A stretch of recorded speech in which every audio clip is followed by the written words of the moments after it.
Good morning, everyone. Good morning sir. Good morning बच्चों। राधे राधे। राधे राधे राधे राधे। क्या हाल चाल? बढ़िया सर, कैसे हैं आप? एकदम बढ़िया, एकदम बढ़िया। आप कैसे हैं? बढ़िया सर। चलो चलिए। आपको देख ली। चलिए चलिए। Good morning sir. Very good morning, very good morning. Good morning sir. Good morning, good morning, good morning. तो शुरू करते हैं बच्चों, डिस्कशन, है ना। लास्ट क्लास में हम लोगों ने बात करी थी, जैसे अगर दो डिफरेंट फेजेस मिक्स कर दिए जाएं। Good morning sir. Good morning, good morning. तो कैसे उन प्रॉब्लम्स को सॉल्व करना, उस पर डिस्कशन किया था। लिक्विड्स। नमस्ते सर जी। नमस्कार नमस्कार। लिक्विड्स अगर हैं तो उनको कैसे सॉल्व करना है, उस पर डिस्कशन हुआ था। आज उसी डिस्कशन को थोड़ा सा आगे ले जाएंगे, कुछ और इंपॉर्टेंट बातें सीखेंगे आज की क्लास में।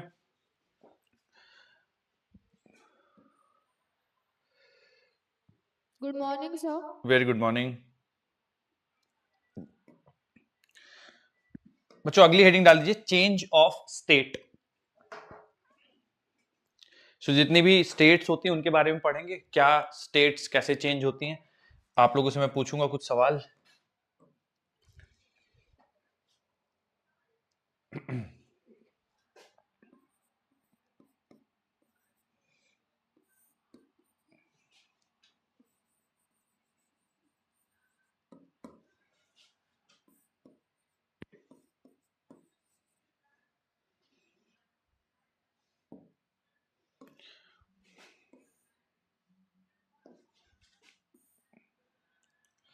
तो बच्चों थोड़ा सा आप लोग इसमें बताइएगा, जब कोई सॉलिड जैसे कि आइस लिक्विड यानी कि वाटर में कन्वर्ट होता है तो उस प्रोसेस को क्या नाम देते हैं, क्या टेक्निकल टर्म यूज करते हैं जब सॉलिड लिक्विड में कन्वर्ट होता है तो प्रोसेस को क्या नाम देते हैं?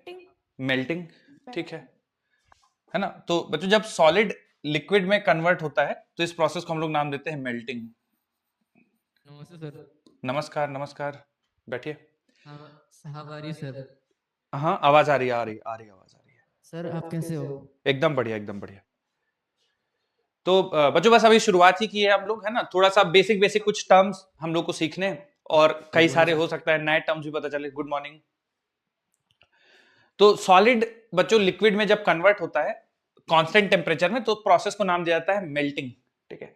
अच्छा, लिक्विड जब गैस में कन्वर्ट होता है बच्चों, यानी वाटर वेपर, वाटर जब कन्वर्ट होगा स्टीम में, तो उस प्रोसेस को क्या नाम दिया जाता है बच्चों? लिक्विड से गैस या लिक्विड से वेपर फॉर्म में जब जाता है उसको क्या नाम दिया जाता है? Vaporisation sir. वेपराइजेशन। बिल्कुल बिल्कुल, वेपराइजेशन, वेपराइजेशन। अच्छा बच्चों, जब गैस लिक्विड में कन्वर्ट होगी यानी वेपर्स जब लिक्विड बन जाएंगे, वेपर्स जब वाटर बन जाएगा, तो उसको क्या नाम दिया था उस प्रोसेस को? Condensation sir. कंडेंसेशन। कंडेंसेशन। बिल्कुल, कंडेंसेशन। उसके बाद जब लिक्विड सॉलिड में कन्वर्ट हो जाएगा तो इसको क्या बोलते हैं बच्चों? फ्रीजिंग। फ्रीजिंग। ठीक है, फ्रीजिंग बोलते हैं। ठीक है। थोड़ा सा और बताइएगा बच्चों, और कुछ टर्म्स, जैसे अगर सॉलिड डायरेक्ट गैस में कन्वर्ट हो जाए बिना लिक्विड में कन्वर्ट हुए, उसको क्या नाम देते हैं? सब्लिमेशन। सब्लिमेशन। सब्लिमेशन, बिल्कुल, सब्लिमेशन। और जब gas direct sir deposition. Solid में कन्वर्ट हो जाए तो? Deposition sir. डिपोजिशन। डिपोजिशन। ठीक है। Yes. एक और टेक्निकल टर्म इसके लिए यूज करते बच्चों, HOAR, होआर फ्रॉस्ट। ठीक है। जैसे बादलों का डायरेक्ट वो हम लोग बोलते हैं ना, ओले पड़ गए, तो बादलों का डायरेक्ट उनमें कन्वर्ट होना, आइस में कन्वर्ट होना, ये फ्रोस्ट, होआर फ्रोस्ट कहलाता है। तो ये बच्चों कुछ टेक्निकल टर्म्स हैं, आज हम लोग पहले इन्हीं के बारे में एक एक करके बात करेंगे। तो सबसे पहले आप मेन हेडिंग डालिए बच्चों, चेंज ऑफ स्टेट। इसके अंदर इन सारे टर्म्स के बारे में बात करेंगे, मेल्टिंग के बारे में बात करेंगे, वेपराइजेशन के बारे में बात करेंगे, कंडेंसेशन के बारे में बात करेंगे, फ्रीजिंग के बारे में बात करेंगे, सब्लिमेशन क्या होता है, होआर फ्रॉस्ट क्या होता है, सबके बारे में एक करके डिस्कशन करेंगे। तो मेन हेडिंग पड़ जाएगी बच्चों चेंज ऑफ स्टेट, और उसमें सब हेडिंग पड़ जाएगी मेल्टिंग। ठीक है। तो एक करके बच्चों सारे लिखेंगे, मेल्टिंग मेन हेडिंग डाल दीजिए, और आपको पूरा ये पूरी टर्म्स नहीं लिखने हैं तो आप सीधा सीधा बच्चों इसमें मेल्टिंग और आगे डैश करके मेल्टिंग डैश करके बच्चों ऐसे लिख लीजिए कि सॉलिड का लिक्विड, सॉलिड टू लिक्विड, इस प्रोसेस को बच्चों हम लोग मेल्टिंग कहते हैं। ठीक है, कुछ नहीं लिखना है और बस थोड़ा सा और ब्रैकेट में लिख लीजिए कांस्टेंट टेम्परेचर। ये अभी हम लोगों ने पिछली क्लास में सीखा था। लेटेंट हीट, ठीक है, हिडन हीट है, सेंसिबल हीट नहीं है। सेंसिबल हीट में टेम्परेचर चेंज दिखता है, लेटेंट हीट में टेम्परेचर चेंज नहीं होता है, फेस चेंज होता है। तो आप बस इतना लिख लीजिए, मेल्टिंग हेडिंग डाल के solid to liquid conversion at constant temperature, इसको हम लोग मेल्टिंग कहते हैं। अगला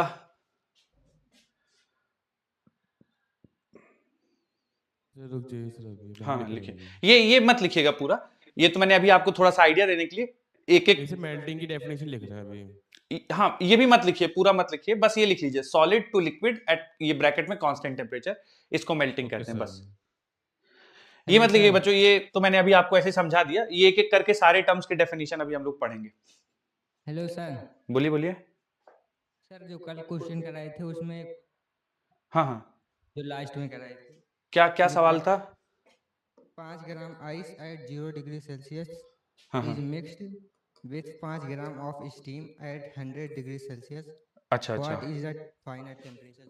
5 ग्राम आइस 0 डिग्री के साथ मिक्स कर दिया था, 5 ग्राम स्टीम एट 100 डिग्री सेल्सियस, है ना? हाँ बताइए क्या समस्या है?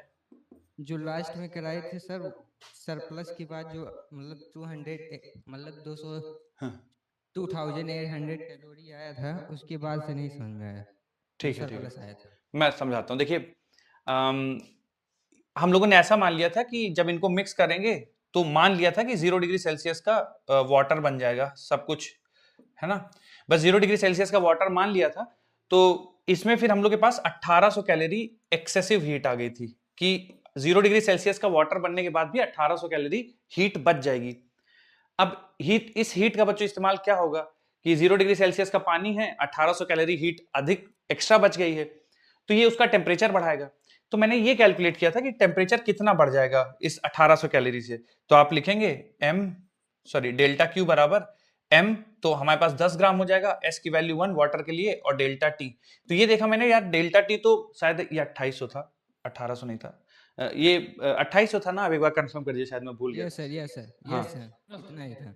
तो 2800 है, तो जब मैंने ये टेम्परेचर निकाला कि 2800 कैलोरी से 10 ग्राम पानी का टेम्परेचर कितना बढ़ सकता है, तो मेरा आंसर आ गया 280 डिग्री सेल्सियस। लेकिन इतना तो टेम्परेचर पानी का जा ही नहीं सकता, एक एटीएम पे 280 डिग्री सेल्सियस नहीं जा सकता। इसका मतलब पानी 100 डिग्री सेल्सियस तक गया होगा और उसके बाद स्टीम में कुछ पोर्शन चला गया होगा। तो मैंने 2800 कैलोरी एक्स्ट्रा हीट थी, तो मैंने ये निकाला कि 100 डिग्री सेल्सियस तक पानी के जाने में कितनी हीट लग जाएगी।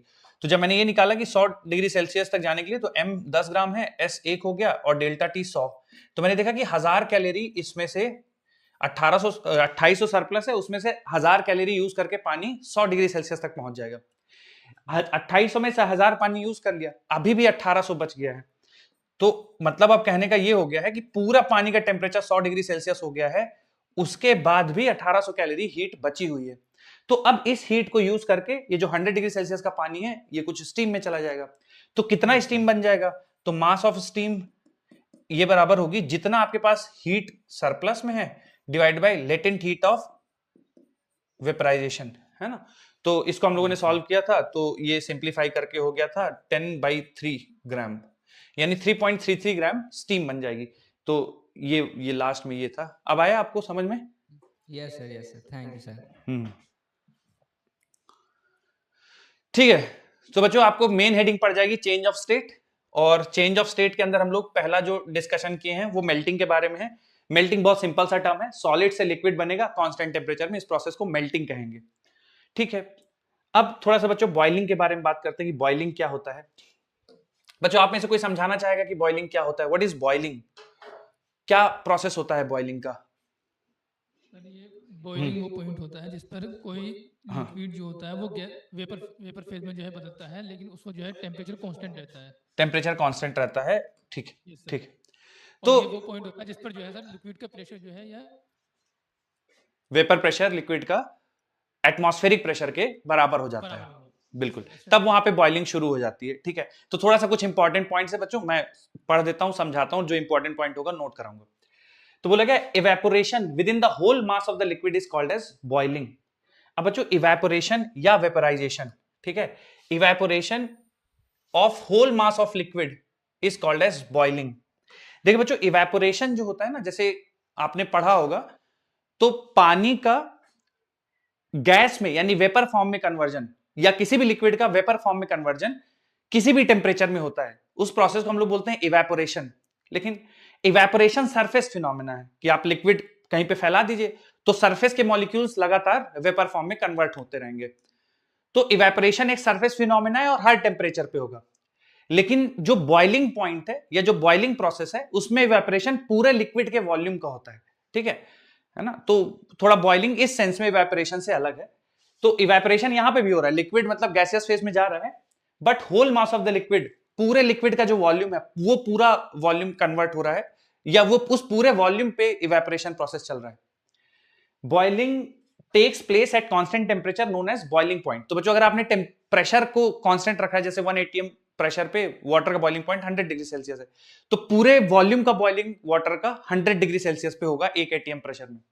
A liquid boils when the saturated vapor pressure on its surface is equal to the atmospheric pressure. Boiling point reduces on decreasing pressure. तो ये अभी हम लोग पढ़ने वाले हैं, हालांकि इंपॉर्टेंट है, इसको हम लोग नोट भी करेंगे, इसको हम लोग आज फेज डायग्राम से भी इसको समझने की कोशिश करेंगे। तो देखिए बच्चों, बॉइलिंग कब शुरू होगी या वाटर में बॉइलिंग कब होना स्टार्ट हो जाएगा, तो जो सरफेस पे वेपर प्रेशर होगा लिक्विड का वो एटमॉस्फेरिक प्रेशर के बराबर हो जाएगा, तब बॉइलिंग शुरू हो जाएगी। तो मैं इसको लिखवाता हूं, थोड़ा सा आप लिख लीजिए बॉइलिंग क्या होता है। लिखिए, तो बोर्ड पे बच्चों इसी से मैं कुछ बोलूंगा और कुछ इंपॉर्टेंट चीजें होंगी या जो नहीं इंपॉर्टेंट होगी उसको हम लोग स्किप कर देंगे। लिखिए, इवेपोरेशन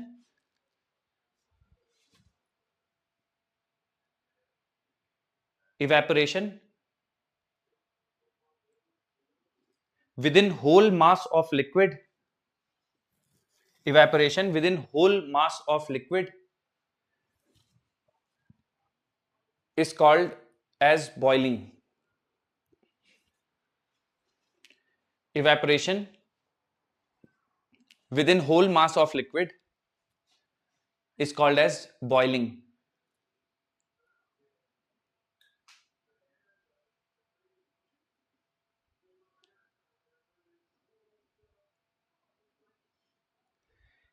कॉमा लिखिए बच्चों।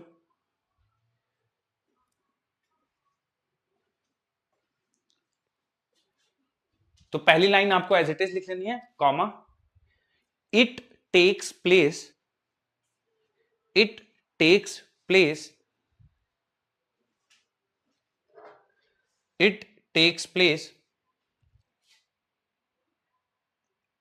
when saturated vapor pressure on its surface is equal to atmospheric pressure. It takes place when saturated vapor pressure on its surface is equal to atmospheric pressure.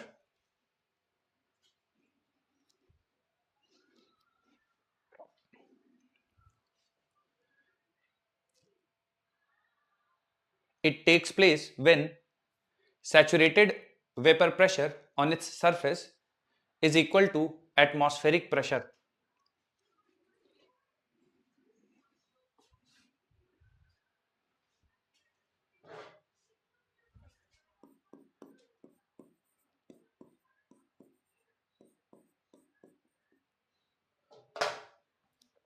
बच्चों अगला पॉइंट लिख लीजिए, boiling point decreases on decreasing pressure. ठीक है, ऐसे करके लिख लीजिए, BP decreases on decreasing pressure.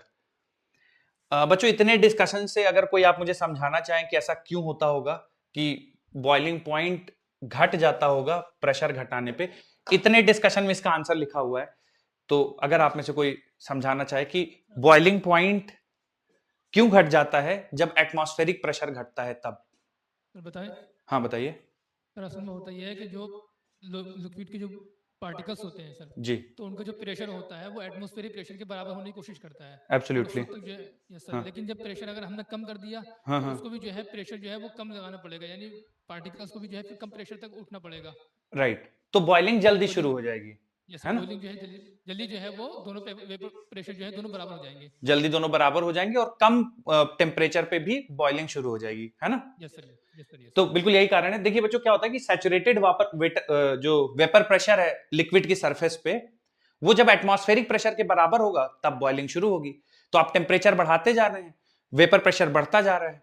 अब मान लीजिए एटमॉस्फेरिक प्रेशर 1 एटीएम के बजाय उससे कम है, कुछ मान लीजिए 0.5 एटीएम है, तो वेपर प्रेशर जल्दी, क्योंकि लगातार आप जैसे से हीट कर रहे हैं, वेपर प्रेशर सरफेस पे बढ़ रहा है, ठीक है, तो जल्दी 0.5 एटीएम पहुंच जाएगा। वेपर प्रेशर जल्दी 0.5 एटीएम पहुंच जाएगा तो वहीं पे बॉइलिंग शुरू हो जाएगी। तो जैसे जैसे आप एटमॉस्फेरिक प्रेशर को घटाते जाएंगे, बॉइलिंग पॉइंट लिक्विड का घटता जाएगा। तो कुल मिला के बच्चों आपको ये याद रखना है कि प्रेशर अगर आप घटाएंगे तो बॉइलिंग पॉइंट घटता जाएगा, ठीक है। तो इस पूरे डिस्कशन में से दो चीजें, पहली चीज बॉइलिंग हम उस फिनोमिना को बोलते हैं जब evaporation through out the volume of liquid होता है, ठीक है, तो उसको हम लोग बॉइलिंग बोलेंगे। और जैसे से आप प्रेशर बढ़ाएंगे बॉइलिंग पॉइंट बढ़ेगा, प्रेशर घटाएंगे तो बॉइलिंग पॉइंट घटेगा। सर एक बार इसका रीजन फिर से बता दीजिए। ठीक, देखिए क्या होता है कि बॉइलिंग जैसे आप करते हैं, मान लीजिए कोई लिक्विड है ना, एक कंटेनर है, इधर से आप नीचे से हीट कर रहे हैं लिक्विड को, ठीक है, तो लिक्विड पहले अपना टेम्परेचर बढ़ाएगा, है ना, इवेपोरेशन बढ़ रहा है, इवेपोरेशन ज्यादा हो रहा है, जैसे जैसे टेम्परेचर बढ़ा रहे हैं इवेपोरेशन ज्यादा हो रहा है, तो लिक्विड के जो सरफेस के वॉल्यूम है, यानी जो सरफेस पे वेपर प्रेशर है वो ही बढ़ता जा रहा है, क्योंकि ज्यादा लिक्विड इवेपोरेट हो रहा है, तो वेपर प्रेशर बढ़ते जा रहा है। और एटमॉस्फेरिक प्रेशर मान लीजिए 1 एटीएम है, तो जब आपका वेपर प्रेशर बढ़ते बढ़ते 1 एटीएम के बराबर हो जाएगा, बॉइलिंग शुरू हो जाएगी। अब मान लीजिए आपने प्रेशर को घटा के 1 एटीएम से कुछ लेट्स से 0.5 एटीएम कर दिया, कुछ कम कर दिया वैल्यू, ठीक है, बढ़ा रहे हैं टेम्परेचर, तो अब बॉइलिंग कब शुरू हो जाएगी? जैसे ही प्रेशर 0.5 एटीएम पहुंच जाएगा, जो वेपर प्रेशर है सरफेस पे, जब वो 0.5 एटीएम पहुंच जाएगा, एटमॉस्फेरिक प्रेशर 0.5 एटीएम के बराबर, तो बॉइलिंग शुरू हो जाएगी। तो अगर आप कम एटमॉस्फेरिक प्रेशर रखेंगे तो जल्दी वेपर प्रेशर पहुंच जाएगा उस स्टेज पे, तो बॉइलिंग जल्दी शुरू हो जाएगी। जब मान लीजिए आपका एटमॉस्फेरिक प्रेशर 1 एटीएम था, तो आपको वेपर प्रेशर भी 1 एटीएम करना था, तो यानी टेम्परेचर को 100 डिग्री सेल्सियस जाने पे 1 एटीएम के बराबर होगा। लेकिन अगर आपका एटमॉस्फेरिक प्रेशर 0.5 एटीएम है, तो हो सकता है 50 डिग्री पे ही atmospheric pressure vapour pressure 0.5 ATM हो जाए, तो 50 डिग्री पे ही लिक्विड बॉयल हो जाएगा। तो जैसे जैसे हम लोग प्रेशर घटाते जाएंगे, बॉइलिंग पॉइंट घटता जाएगा। आया बच्चों समझ में ये? Yes sir. ठीक है, चलिए थैंक यू सर। अगला पढ़ते हैं बच्चों, इवेपोरेशन। ठीक है, आप में से कोई समझाना चाहे बच्चों इवेपोरेशन क्या होता है? कोई भी, क्या होता है इवेपोरेशन? सर इवेपोरेशन ये होता है कि उसमें जो लिक्विड के सरफेस के जो पार्टिकल होते हैं, हाँ, वो एनर्जी अपने इन्वायरमेंट से एनर्जी लेकर जो है वो वेपर के फॉर्म में कन्वर्ट हो जाते हैं, बिल्कुल। लेकिन बॉइलिंग पॉइंट में और बॉइलिंग में इसमें एवापोरेशन में फर्क ये होता है कि बॉइलिंग में जो है एक वो बल्क फिनोमेना है बॉइलिंग, राइट, यानी सारे पार्टिकल जो है इन्वॉल्व होते हैं, राइट, लेकिन एवापोरेशन के अंदर सिर्फ जो सरफेस के जो पार्टिकल हैं सिर्फ वो इन्वॉल्व होते हैं, वही इन्वॉल्व होते हैं। यस सर, वो जो है एक वो खास टेम्परेचर पर होता है, बॉइलिंग, टेम्परेचर बॉइलिंग, यस, ये जो है वो किसी भी टेम्परेचर पे होता रहता है और ये एक कंटीन्यूअस प्रोसेस है। बिल्कुल सही बात है। तो मैं थोड़ा सा बच्चों इवेपोरेशन आपको समझाता हूं। Conversion of liquid into vapours at all temperature is called as evaporation. अब इसको बच्चों आप बोलेंगे सर यही तो बॉइलिंग था। थोड़ा सा अंतर है बच्चों, जैसे इन्होंने आइडेंटिफाई किया है कि जो इवेपोरेशन है वो सरफेस फिनोमेना है, ठीक है, इवेपोरेशन सरफेस फिनोमेना है, हर टेम्परेचर पे होता है, बल्कि बॉइलिंग वॉल्यूम में फिनोमेना है, बल्क का फिनोमेना है, और वो एक खास टेम्परेचर पे होगा, और वो प्रेशर आप बढ़ाएंगे हटाएंगे तो टेम्परेचर भी चेंज होगा, बॉइलिंग पॉइंट भी चेंज होगा। तो ये अंतर है। तो इवेपोरेशन भी लिक्विड फेज से गैसियस फेज में ही जाना है, पर ये सरफेस फिनोमेना है, सरफेस के मॉलिक्यूल्स कन्वर्ट हो जाते हैं गैसियस फॉर्म में, बल्क का फिनोमेना नहीं है इवेपोरेशन, ठीक है। तो पहला पॉइंट यही लिखा हुआ बच्चों, conversion of liquid into vapours at all temperatures is called as evaporation. दूसरा डिफरेंस बच्चों बॉइलिंग और इवेपोरेशन में है कि इवेपोरेशन हर टेम्परेचर पे होता है और बॉइलिंग केवल और केवल बॉइलिंग पॉइंट पे होगा। उसके बाद it is a surface phenomena, है ना, सेकंड डिफरेंस हो गया surface phenomena. Greater the temperature, ठीक है, जितना ज्यादा लिक्विड का टेम्परेचर होगा उतनी ज्यादा फास्ट इवेपोरेशन होगा, ठीक है। Greater the temperature faster the evaporation, smaller the boiling point of the liquid more rapid is the evaporation. जितना ज्यादा बॉइलिंग पॉइंट कम होगा लिक्विड का, इवेपोरेशन उतना फास्ट होगा। ठीक है, बहुत सेंसिबल बात है कि इवेपोरेशन सरफेस पे हो रहा है, बॉइलिंग पूरे बल्क में हो रहा है। ठीक है, तो किसी का बॉइलिंग पॉइंट कम है, मतलब उसकी टेंडेंसी वेपर फॉर्म में जाने की ज्यादा है। तो जितना ज्यादा कम बॉइलिंग पॉइंट होगा, उतना ज्यादा लिक्विड की टेंडेंसी होगी वेपर फॉर्म में जाने की, तो उतना ज्यादा इवेपोरेशन होगा। ठीक है, जितना कम बॉइलिंग पॉइंट होगा। Smaller the humidity more is the evaporation. अगर ह्यूमिडिटी कम है, समर्स का सीजन है, ह्यूमिडिटी कम है, तो इवेपोरेशन ज्यादा होगा। ठीक है, अब इसको बच्चों आप ली चैटलियर प्रिंसिपल से भी थोड़ा सा रिलेट कर सकते हैं कि अगर ऑलरेडी वेपर्स हैं, ठीक है, तो वो कन्वर्ट करने में उसको थोड़ा सा, अगर आप एटमॉस्फेयर में ही डेफिशिएंसी क्रिएट कर दें, है ना, वेपर्स की, तो फिर ज्यादा जल्दी कन्वर्ट हो जाएगा। तो वही है, तो अगर ह्यूमिडिटी नहीं है तो इवेपोरेशन फास्ट होगा, अगर ह्यूमिडिटी प्रेजेंट है तो इवेपोरेशन थोड़ा सा स्लो होगा। तो smaller the humidity more is the evaporation. Evaporation increases on decreasing pressure. अब बच्चों इवेपोरेशन इंक्रीज कर जाएगा on decreasing pressure, that is why evaporation is faster in vacuum. ठीक है, तो इवेपोरेशन बढ़ जाएगा अगर आप प्रेशर डिक्रीज कर देंगे। ठीक है, तो आप इसको थोड़ा सा बॉइलिंग से रिलेट कर सकते हैं कि बॉइलिंग वो होता है जब वेपर प्रेशर बराबर हो जाता है किसके, एटमॉस्फेरिक प्रेशर के।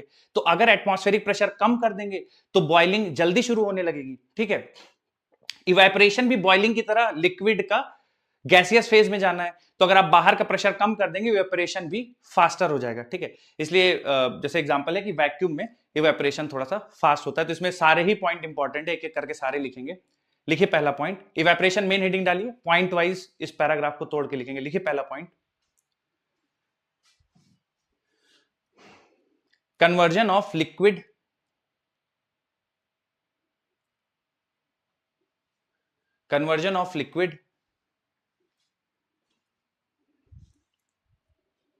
into vapors, conversion of liquid into vapors at all temperature। Sir एक बार रिपीट कर देना। हाँ, ये पहली लाइन बोल रहा हूं बच्चों, है ना, आप रेफरेंस ले सकते हैं अगर किसी का छूट जाए। मैं ये वाली लाइन बोल रहा हूं, पहली line, conversion of liquid into vapours at all temperature is called evaporation।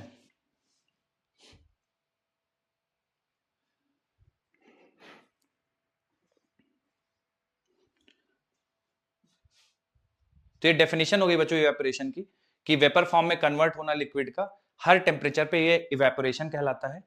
अगला point, it is a surface phenomena. अगला पॉइंट बना के लिख लीजिए बच्चों, it's a surface phenomena.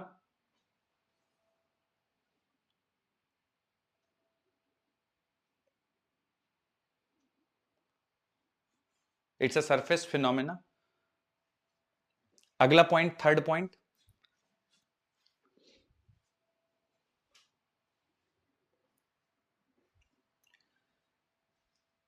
Higher temperature. Sir second point क्या बोला आपने? It's a surface phenomena. Second point ये बच्चों दूसरा वाला पॉइंट ठीक है सर। बोर्ड पे लिखा हुआ, it's a surface phenomena. Okay sir okay. ये मैं बच्चों सारी पूरा आपको पैरा लिखवाऊंगा, बस पॉइंट वाइज ब्रेक करके, तो अगर कहीं पे आपका छूट जाए तो आप बोर्ड में देख लीजिएगा। हाँ जी हाँ जी सर, हाँ सेकंड, जी। It's a surface phenomena. Third, higher temperature, higher temperature faster evaporation। higher the temperature, faster the evaporation।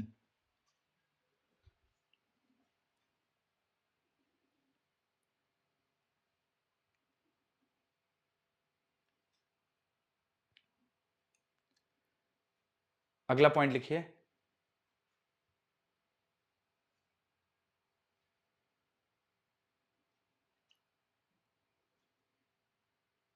smaller the boiling point, smaller the boiling point,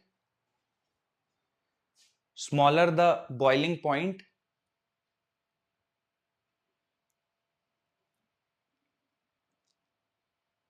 faster evaporation। Smaller boiling point, faster evaporation.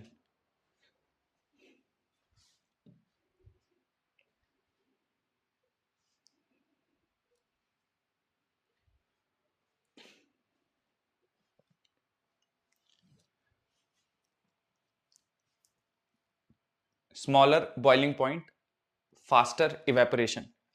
अगला point लिखिए बच्चों, less humidity, मोर evaporation. Less humidity, मोर evaporation.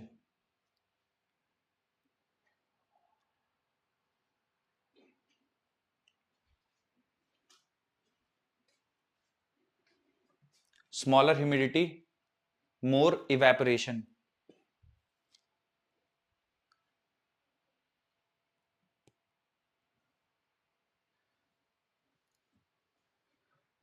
अगला point लिखिए, less pressure, मोर evaporation. Less pressure, मोर evaporation.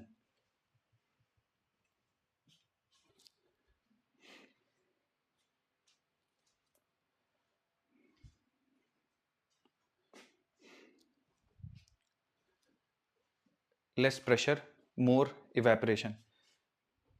बच्चों एक थोड़ा सा सोच के बताइएगा, मान लीजिए लिक्विड है, वाटर ही ले लेते हैं, 70 डिग्री सेल्सियस पे वाटर अर्थ पे है और सेम 70 डिग्री सेल्सियस का वाटर मून पे है, तो किस केस में इवेपोरेशन ज्यादा होगा? किस केस में फास्टर इवेपोरेशन होगा? इवेपोरेशन दोनों में हो रहा है, किस केस में इवेपोरेशन ज्यादा होगा? मून पर होगा। सर मून पर। मून पे इवेपोरेशन ज्यादा होगा, फास्टर होगा, क्योंकि हम लोग मून पे एटमॉस्फेयर होता ही नहीं, तो एटमॉस्फेरिक प्रेशर नहीं है, बहुत कम प्रेशर है, तो यहाँ पे इवेपोरेशन रेट फास्ट होगा एज कंपेयर टू अर्थ। ठीक है, तो जो ये सारे मैंने ब्रेक डाउन करके आपको लिखवा दिए इवेपोरेशन के बारे में, एक बार आप थोड़ा दिमाग में रखिएगा। हाँ बोलिए। सर मेरे को ये ह्यूमिडिटी वाला पॉइंट समझ नहीं आया। ह्यूमिडिटी, देखिए ह्यूमिडिटी, स्मॉलर द ह्यूमिडिटी मतलब जैसे कि समर सीजन होता है उसमें ह्यूमिडिटी कम होती है, है ना। ह्यूमिडिटी मतलब presence of vapours in the atmosphere. ठीक है, जितना ज्यादा होगा, ऑलरेडी प्रेजेंट है मान लीजिए, है ना। एक है कि ह्यूमिडिटी नहीं है एटमॉस्फेयर में। ठीक है, ह्यूमिडिटी नहीं है मतलब वाटर कंटेंट, ह्यूमिडिटी कम है एयर में, तो जो लिक्विड होगा, मान लीजिए सरफेस पे लिक्विड है और एटमॉस्फेयर में ह्यूमिडिटी कम है, मतलब एटमॉस्फेयर में वाटर वेपर्स की प्रेजेंस कम है, तो जल्दी वेपर इवेपोरेशन ज्यादा होगा, है ना, क्योंकि जिस एटमॉस्फेयर में जा रहे हैं वाटर वेपर्स वहां उनकी कमी है, तो फास्टर इवेपोरेशन होगा। और अगर ह्यूमिडिटी ज्यादा है तो इवेपोरेशन रेट कम होगा, क्योंकि ऑलरेडी वहां पे वाटर मॉलिक्यूल्स या वेपर्स प्रेजेंट है, तो कम होगा। ठीक है, इस हिसाब से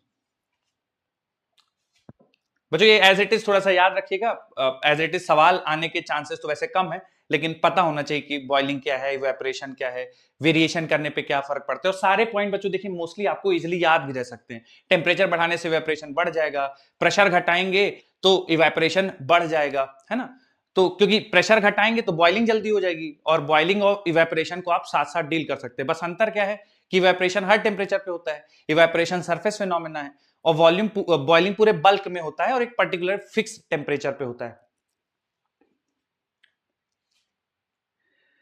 चलिए अब इसको बच्चों हम लोग लिखेंगे नहीं, हीट ऑफ वेपराइजेशन, मतलब आप यूनिट मास को जितनी हीट देनी पड़ेगी ताकि वो पूरी तरह से लिक्विड फॉर्म से गैसियस फॉर्म में कन्वर्ट हो जाए, वो हीट ऑफ वेपराइजेशन कहलाएगा। हमें लिखने की जरूरत नहीं, हम already latent heat of vaporisation में लिख चुके हैं। ठीक है, heat required to change unit mass of a liquid into vapour at a given temperature is called as heat of vaporisation at that temperature. लिखने की जरूरत नहीं है, फिर भी अगर किसी को लिखना हो तो आप बाद में इसको नोट कर सकते इसी हैं। को लेटेंट हीट भी कह सकते हैं।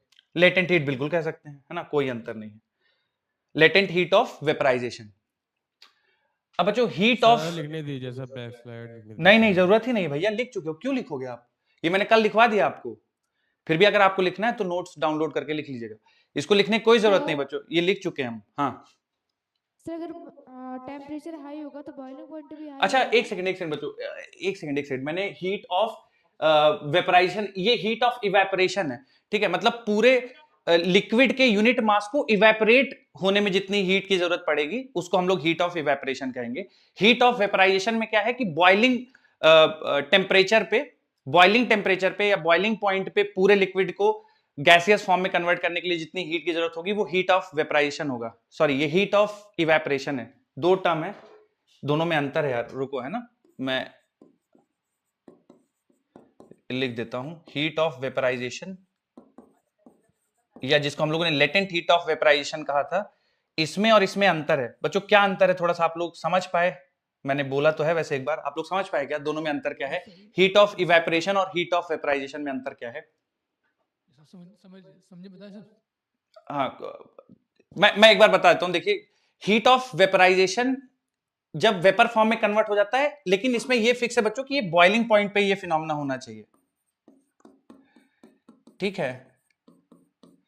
और बच्चों हीट ऑफ इवेपोरेशन है वो क्या है कि किसी भी एक पर्टिकुलर टेम्परेचर पे, बॉइलिंग पॉइंट जरूरी नहीं, क्योंकि इवेपोरेशन तो हर टेम्परेचर पे होता है, तो किसी भी एक टेम्परेचर पे, मान लीजिए आप वाटर का लेट्स से 30 डिग्री सेल्सियस पे मेरे पास वाटर है 30 डिग्री सेल्सियस पे, तो 1 ग्राम पानी 30 डिग्री सेल्सियस पे जब वो पूरी तरह, मतलब जब वो इवेपोरेट होगा, यूनिट मास है ना, जैसे वाटर है आपका यहाँ पे 30 डिग्री सेल्सियस पे, ठीक है, तो कुछ मान लीजिए कि 5 ग्राम वाटर है, ठीक है, तो इस 5 ग्राम वाटर में से 1 ग्राम वाटर के इवेपोरेशन में जितनी हीट की जरूरत होगी वो हीट ऑफ इवेपोराइजेशन कहलाएगा, ठीक है। तो ये 30 डिग्री सेल्सियस पे भी हो सकता है, 40 डिग्री सेल्सियस पे भी हो सकता है, 20 डिग्री सेल्सियस पे भी हो सकता है, जबकि हीट ऑफ वेपराइजेशन ये फिक्स है बच्चों की, ये बॉइलिंग पॉइंट पे ही होगा। थोड़ा बहुत अंतर समझ में आया बच्चों दोनों में? मैं भी थोड़ा सा ध्यान नहीं दिया। हीट ऑफ इवेपोराइजेशन और हीट ऑफ वेपराइजेशन दोनों अलग है। क्या मेन डिफरेंस है दोनों में, अगर एक लाइन में बताना चाहें कि मेन डिफरेंस क्या है? दोनों गैसियस फॉर्म में कन्वर्ट हो रहे हैं, ये सिमिलैरिटी है। डिफरेंस क्या है दोनों में, कोई बताना चाहे? Heat of vaporisation boiling point पे मेजर करेंगे, बिल्कुल, और वो किसी भी टेम्परेचर पे मेजर कर सकते हैं। किसी भी टेम्परेचर पे इसको निकाल सकते हैं। एक दूसरा अंतर भी है बच्चों कि 30 डिग्री सेल्सियस पे पानी है तो हीट ऑफ इवेपोराइजेशन अलग होगा, 40 डिग्री सेल्सियस पे पानी है तो हीट ऑफ इवेपोराइजेशन अलग होगा, 80 डिग्री सेल्सियस पे पानी है तो हीट ऑफ इवेपोराइजेशन अलग होगा। मेरी बात समझ रहे हैं आप? क्योंकि टेम्परेचर, हाँ हीट ऑफ इवेपोरेशन, हाँ बोलिए। हीट ऑफ इवेपोरेशन लिखा होगा सर, वो हीट ऑफ इवेपोरेशन, हाँ ये हीट ऑफ इवेपोरेशन है, ठीक है, बस ये हीट ऑफ इवेपोरेशन है, हीट ऑफ वेपराइजेशन है। तो heat of evaporation her temperature पे होगी, मतलब एट अ गिवन टेम्परेचर, क्योंकि इवेपोरेशन हर टेम्परेचर पे होता है, तो यूनिट मास का गैसियस फेज में कन्वर्जन किसी भी टेम्परेचर पे वो कहलाएगा हीट ऑफ इवेपोरेशन, ठीक है। और हीट ऑफ वेपराइजेशन जो हम लोगों ने कल पढ़ा था वो केवल और केवल बॉइलिंग पॉइंट पे ही लिक्विड फेज का गैसियस फेज में कन्वर्जन, वो हीट ऑफ वेपराइजेशन कहलाएगा। तो बच्चों इसको लिख लीजिए आप लोग, है ना, heat of evaporation as it is लिख लीजिए, कुछ भी चेंज ना करिएगा। और अंतर भी लिख लीजिएगा बच्चों अगली लाइन में कि हीट ऑफ वेपराइजेशन और हीट ऑफ इवेपोरेशन में क्या अंतर है।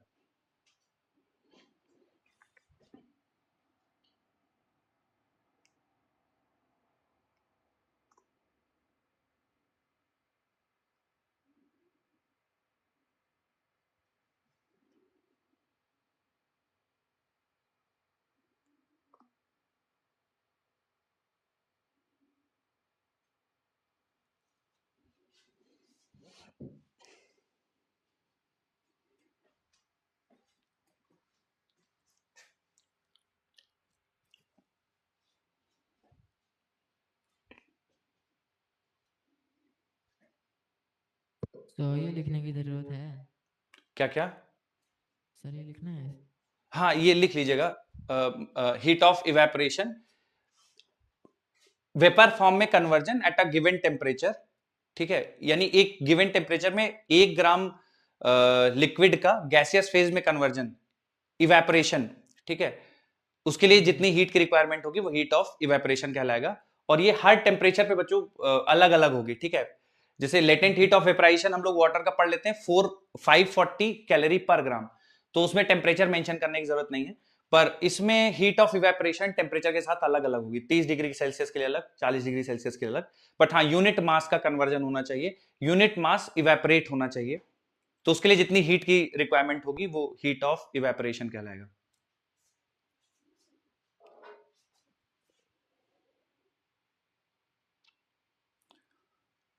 बच्चों अंतर आप लोग समझ गए ना इसमें दोनों में? और इसको लिख लीजिएगा कि हीट ऑफ वेपराइजेशन ये बॉइलिंग पॉइंट पे डिफाइन है, ये हर टेम्परेचर पे हो सकता है, 30 डिग्री 40 डिग्री।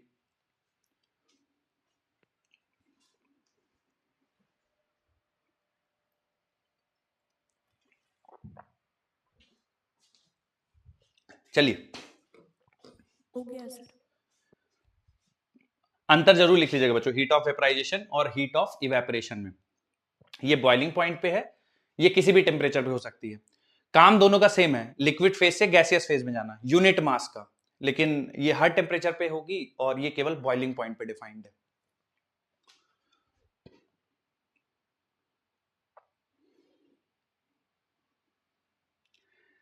अगला आता है बच्चों सब्लिमेशन। ठीक है, तो सब्लिमेशन पहले तो समझना पड़ेगा कि सब्लिमेशन क्या होता है।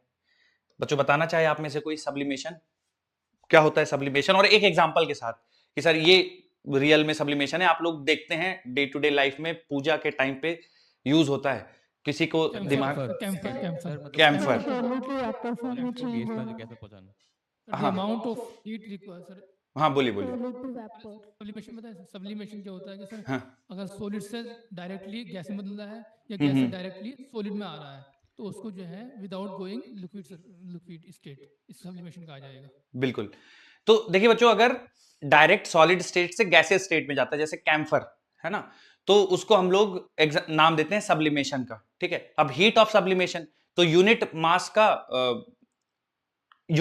को डायरेक्टली सॉलिड से गैसियस स्टेट में कन्वर्ट करने के लिए जितनी हीट की रिक्वायरमेंट होगी वो हीट ऑफ सब्लिमेशन कहलाएगा।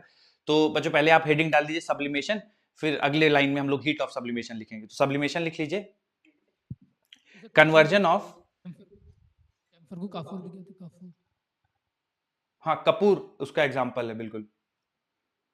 नेफ्थलीन बॉल गोलियां। Naphthalene ball. नेफ्थलीन बॉल, यार नेफ्थलीन बॉल का तो मुझे आइडिया नहीं है, मैं कपूर का बिल्कुल गारंटी दे सकता हूँ तुमको है ना। और नेफ्थलीन बॉल होता है क्या, आप लोगों ने पढ़ा है इसके बारे में? यस सर होता है। सर अच्छा नेफ्थलीन बॉल वो जो हम लोग रजाई में वही, रखते हैं, वही। रजाई गद्दों में वो उसी बॉल्स की बात कर रहे हैं क्या? वो यस सर, व्हाइट कलर के होते हैं वो। Yes sir yes Yes, sir. sir, हाँ yes, हाँ sir. बिल्कुल Yes, बिल्कुल sir. बिल्कुल एकदम एकदम वो भी वही। लिखिए बच्चों इसमें सब्लिमेशन लिखवा रहा हूं मैं, conversion of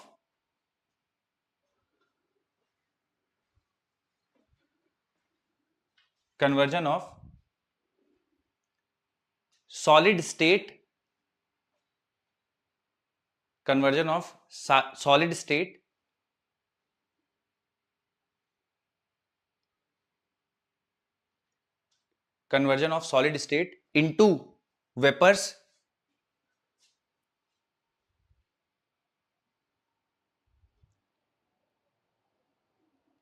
conversion of solid state into vapors directly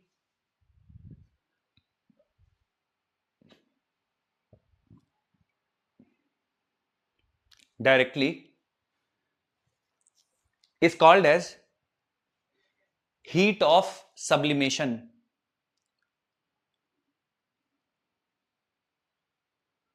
Heat of sublimation.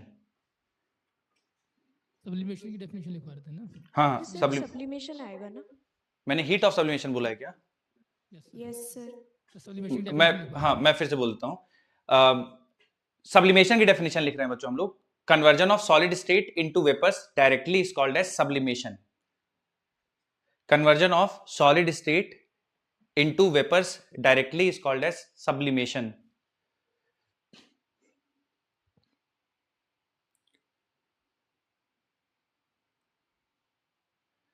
अगला पॉइंट लिख लीजिए बच्चों,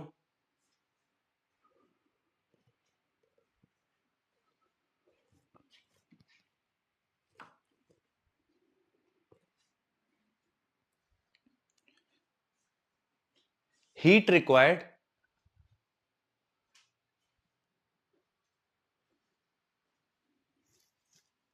heat required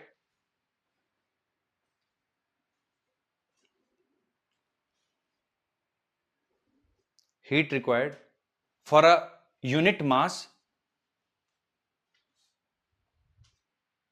heat required for a unit mass heat required for a unit mass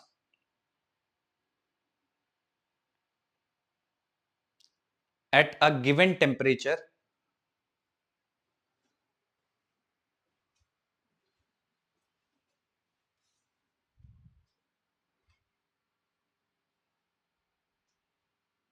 heat required for a given mass at a given temperature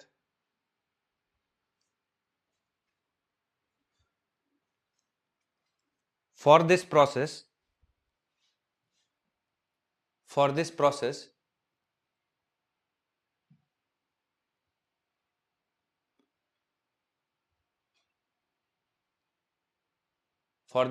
process is called as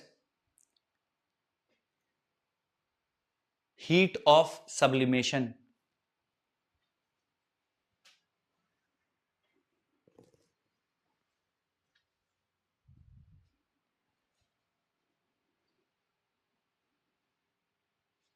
Done, sir.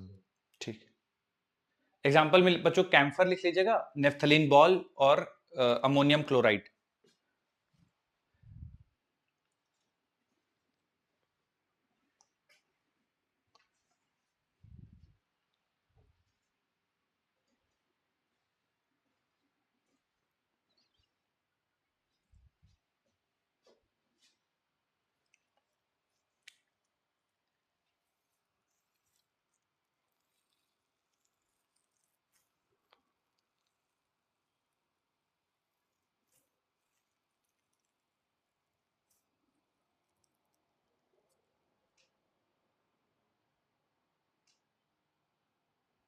Done, sir. Sir done sir हो गया.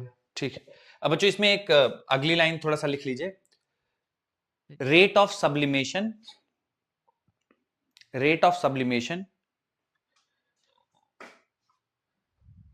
is fast और rate of sublimation is more. Sir starting से बोल दीजिए एक बार. हाँ, rate of sublimation is more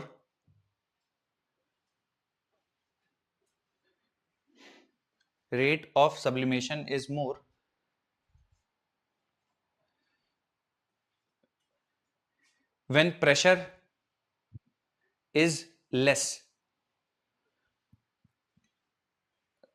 Rate of sublimation is more when pressure is less.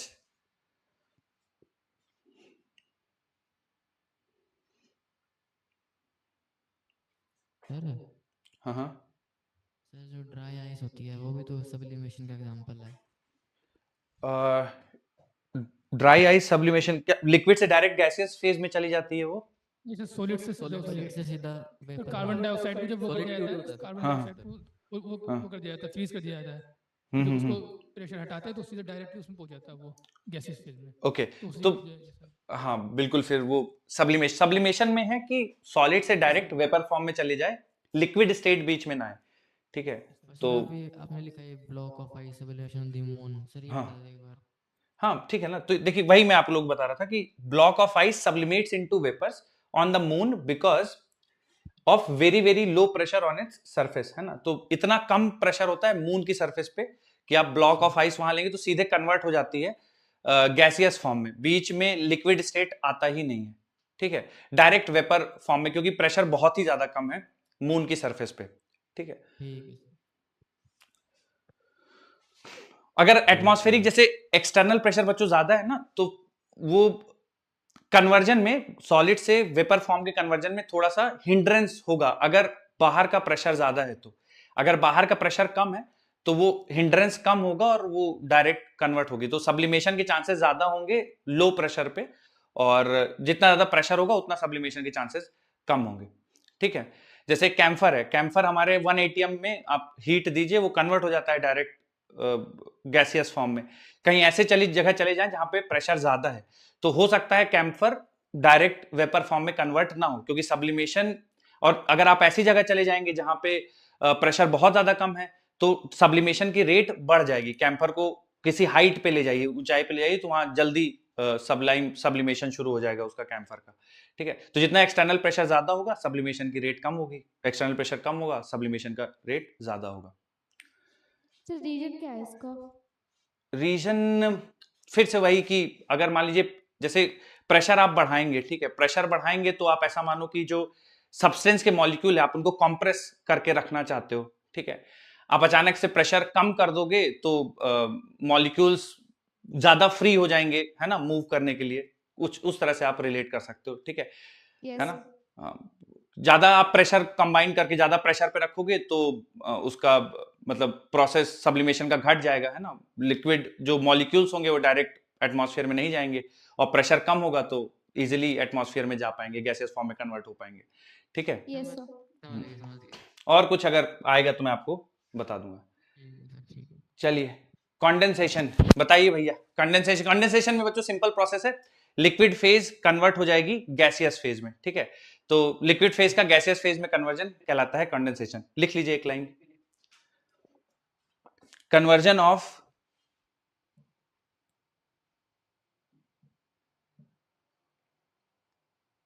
gaseous state,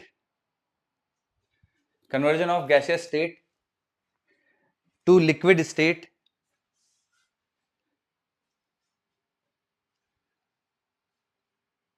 is called as condensation.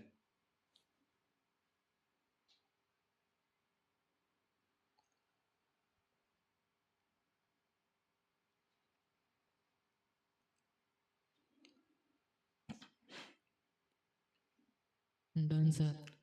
ठीक है, अब जो इसमें जैसे स्टीम का वाटर में कन्वर्जन कंडेंसेशन होगा, और इसमें हीट रिलीज होगी। ठीक है, अगर गैसियस फॉर्म लिक्विड फॉर्म में कन्वर्ट होती है तो गैस एनर्जी रिलीज करेगी। ठीक है, अगर उल्टा है, लिक्विड से गैसियस जाना है तो आपको एनर्जी देनी पड़ेगी।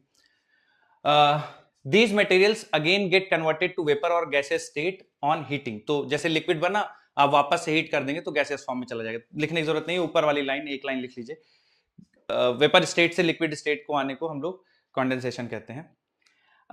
लास्ट टर्म है बच्चों होअर फ्रॉस्ट। तो ये बच्चों सब्लिमेशन का उल्टा है।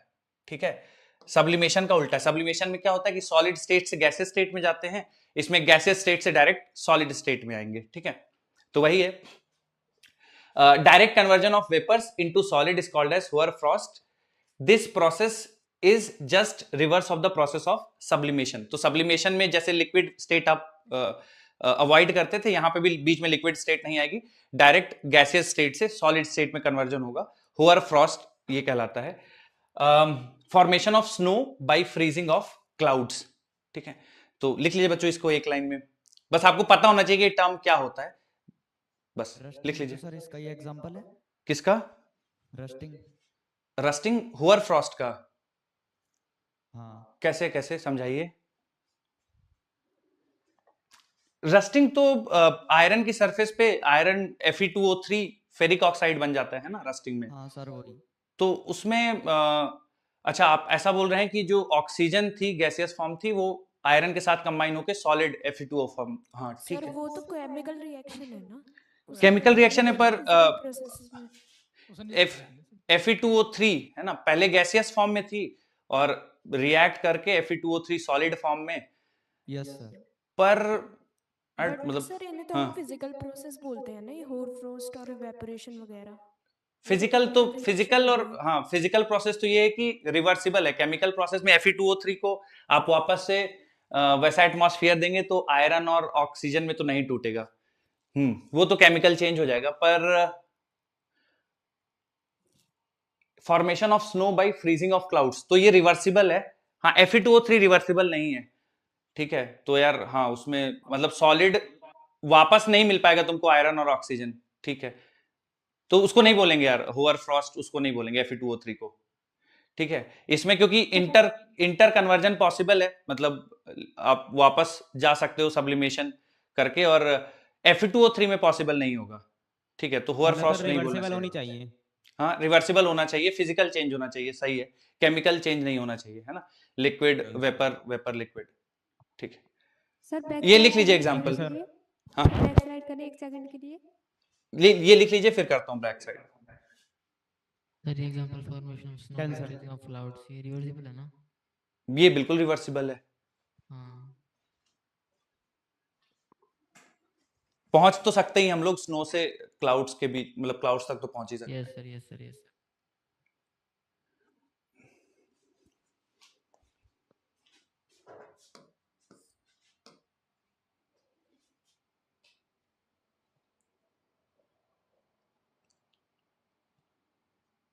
Done sir. ठीक है, अगला हेडिंग डाल दीजिए बच्चों, फेज डायग्राम। अगली हेडिंग डाल दीजिए फेज डायग्राम। जो लोग लिख चुके हैं अगली हेडिंग डाल दीजिए phase diagram.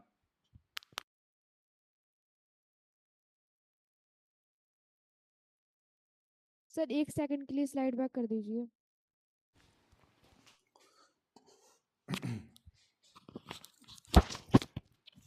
Done sir.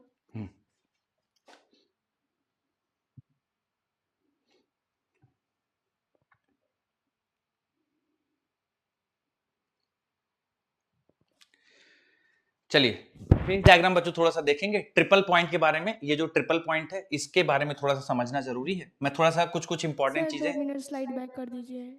Okay.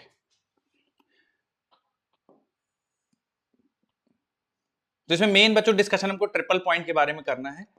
Sir और बस 1 सेकंड। ये वाला हाँ। ट्रिपल पॉइंट के बारे में मेन डिस्कशन करना है। थोड़े बहुत कुछ पॉइंट्स होंगे, मैं आपको बता दूंगा डायग्राम में। हेडिंग का नाम क्या था? Phase diagram. Okay sir.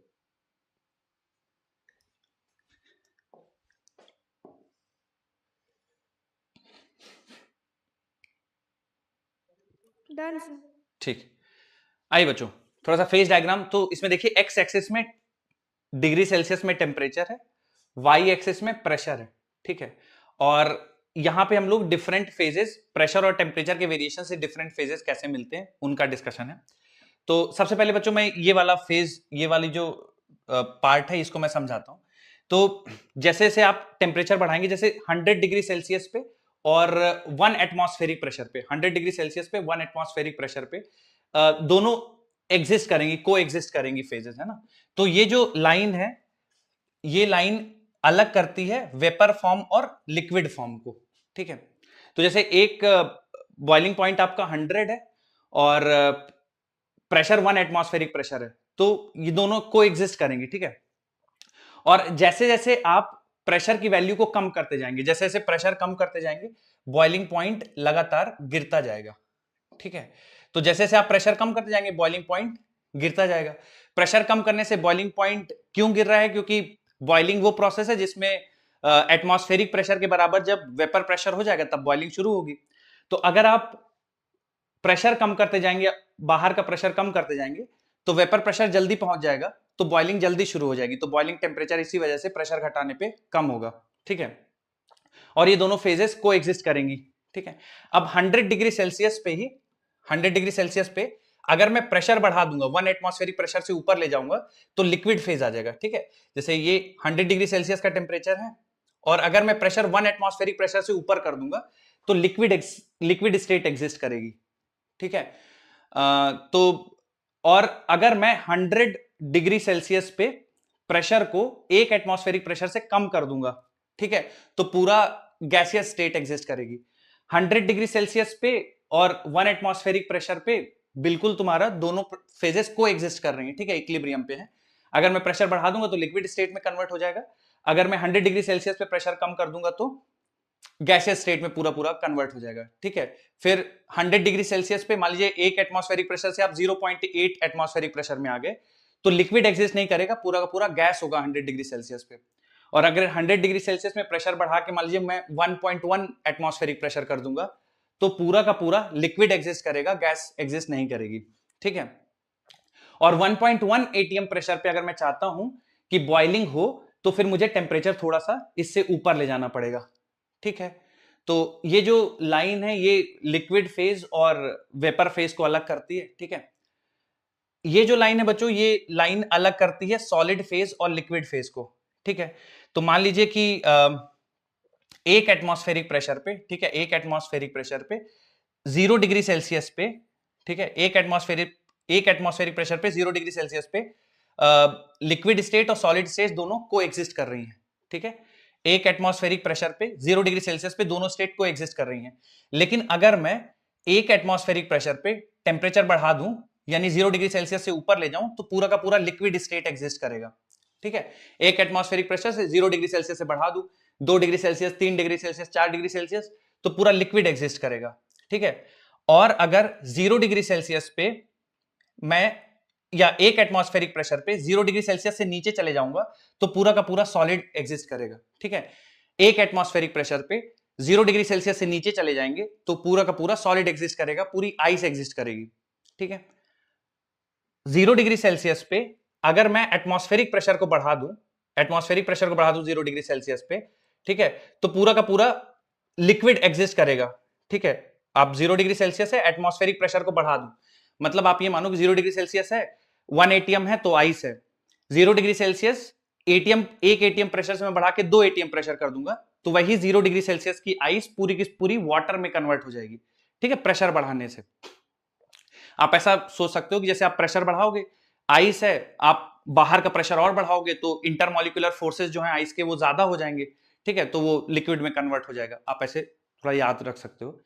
तो 0 डिग्री सेल्सियस पे अगर मैं प्रेशर बढ़ाऊंगा तो पूरा का पूरा लिक्विड स्टेट आ जाएगा। ठीक है, सॉलिड नहीं रह जाएगा, आइस नहीं रह जाएगा।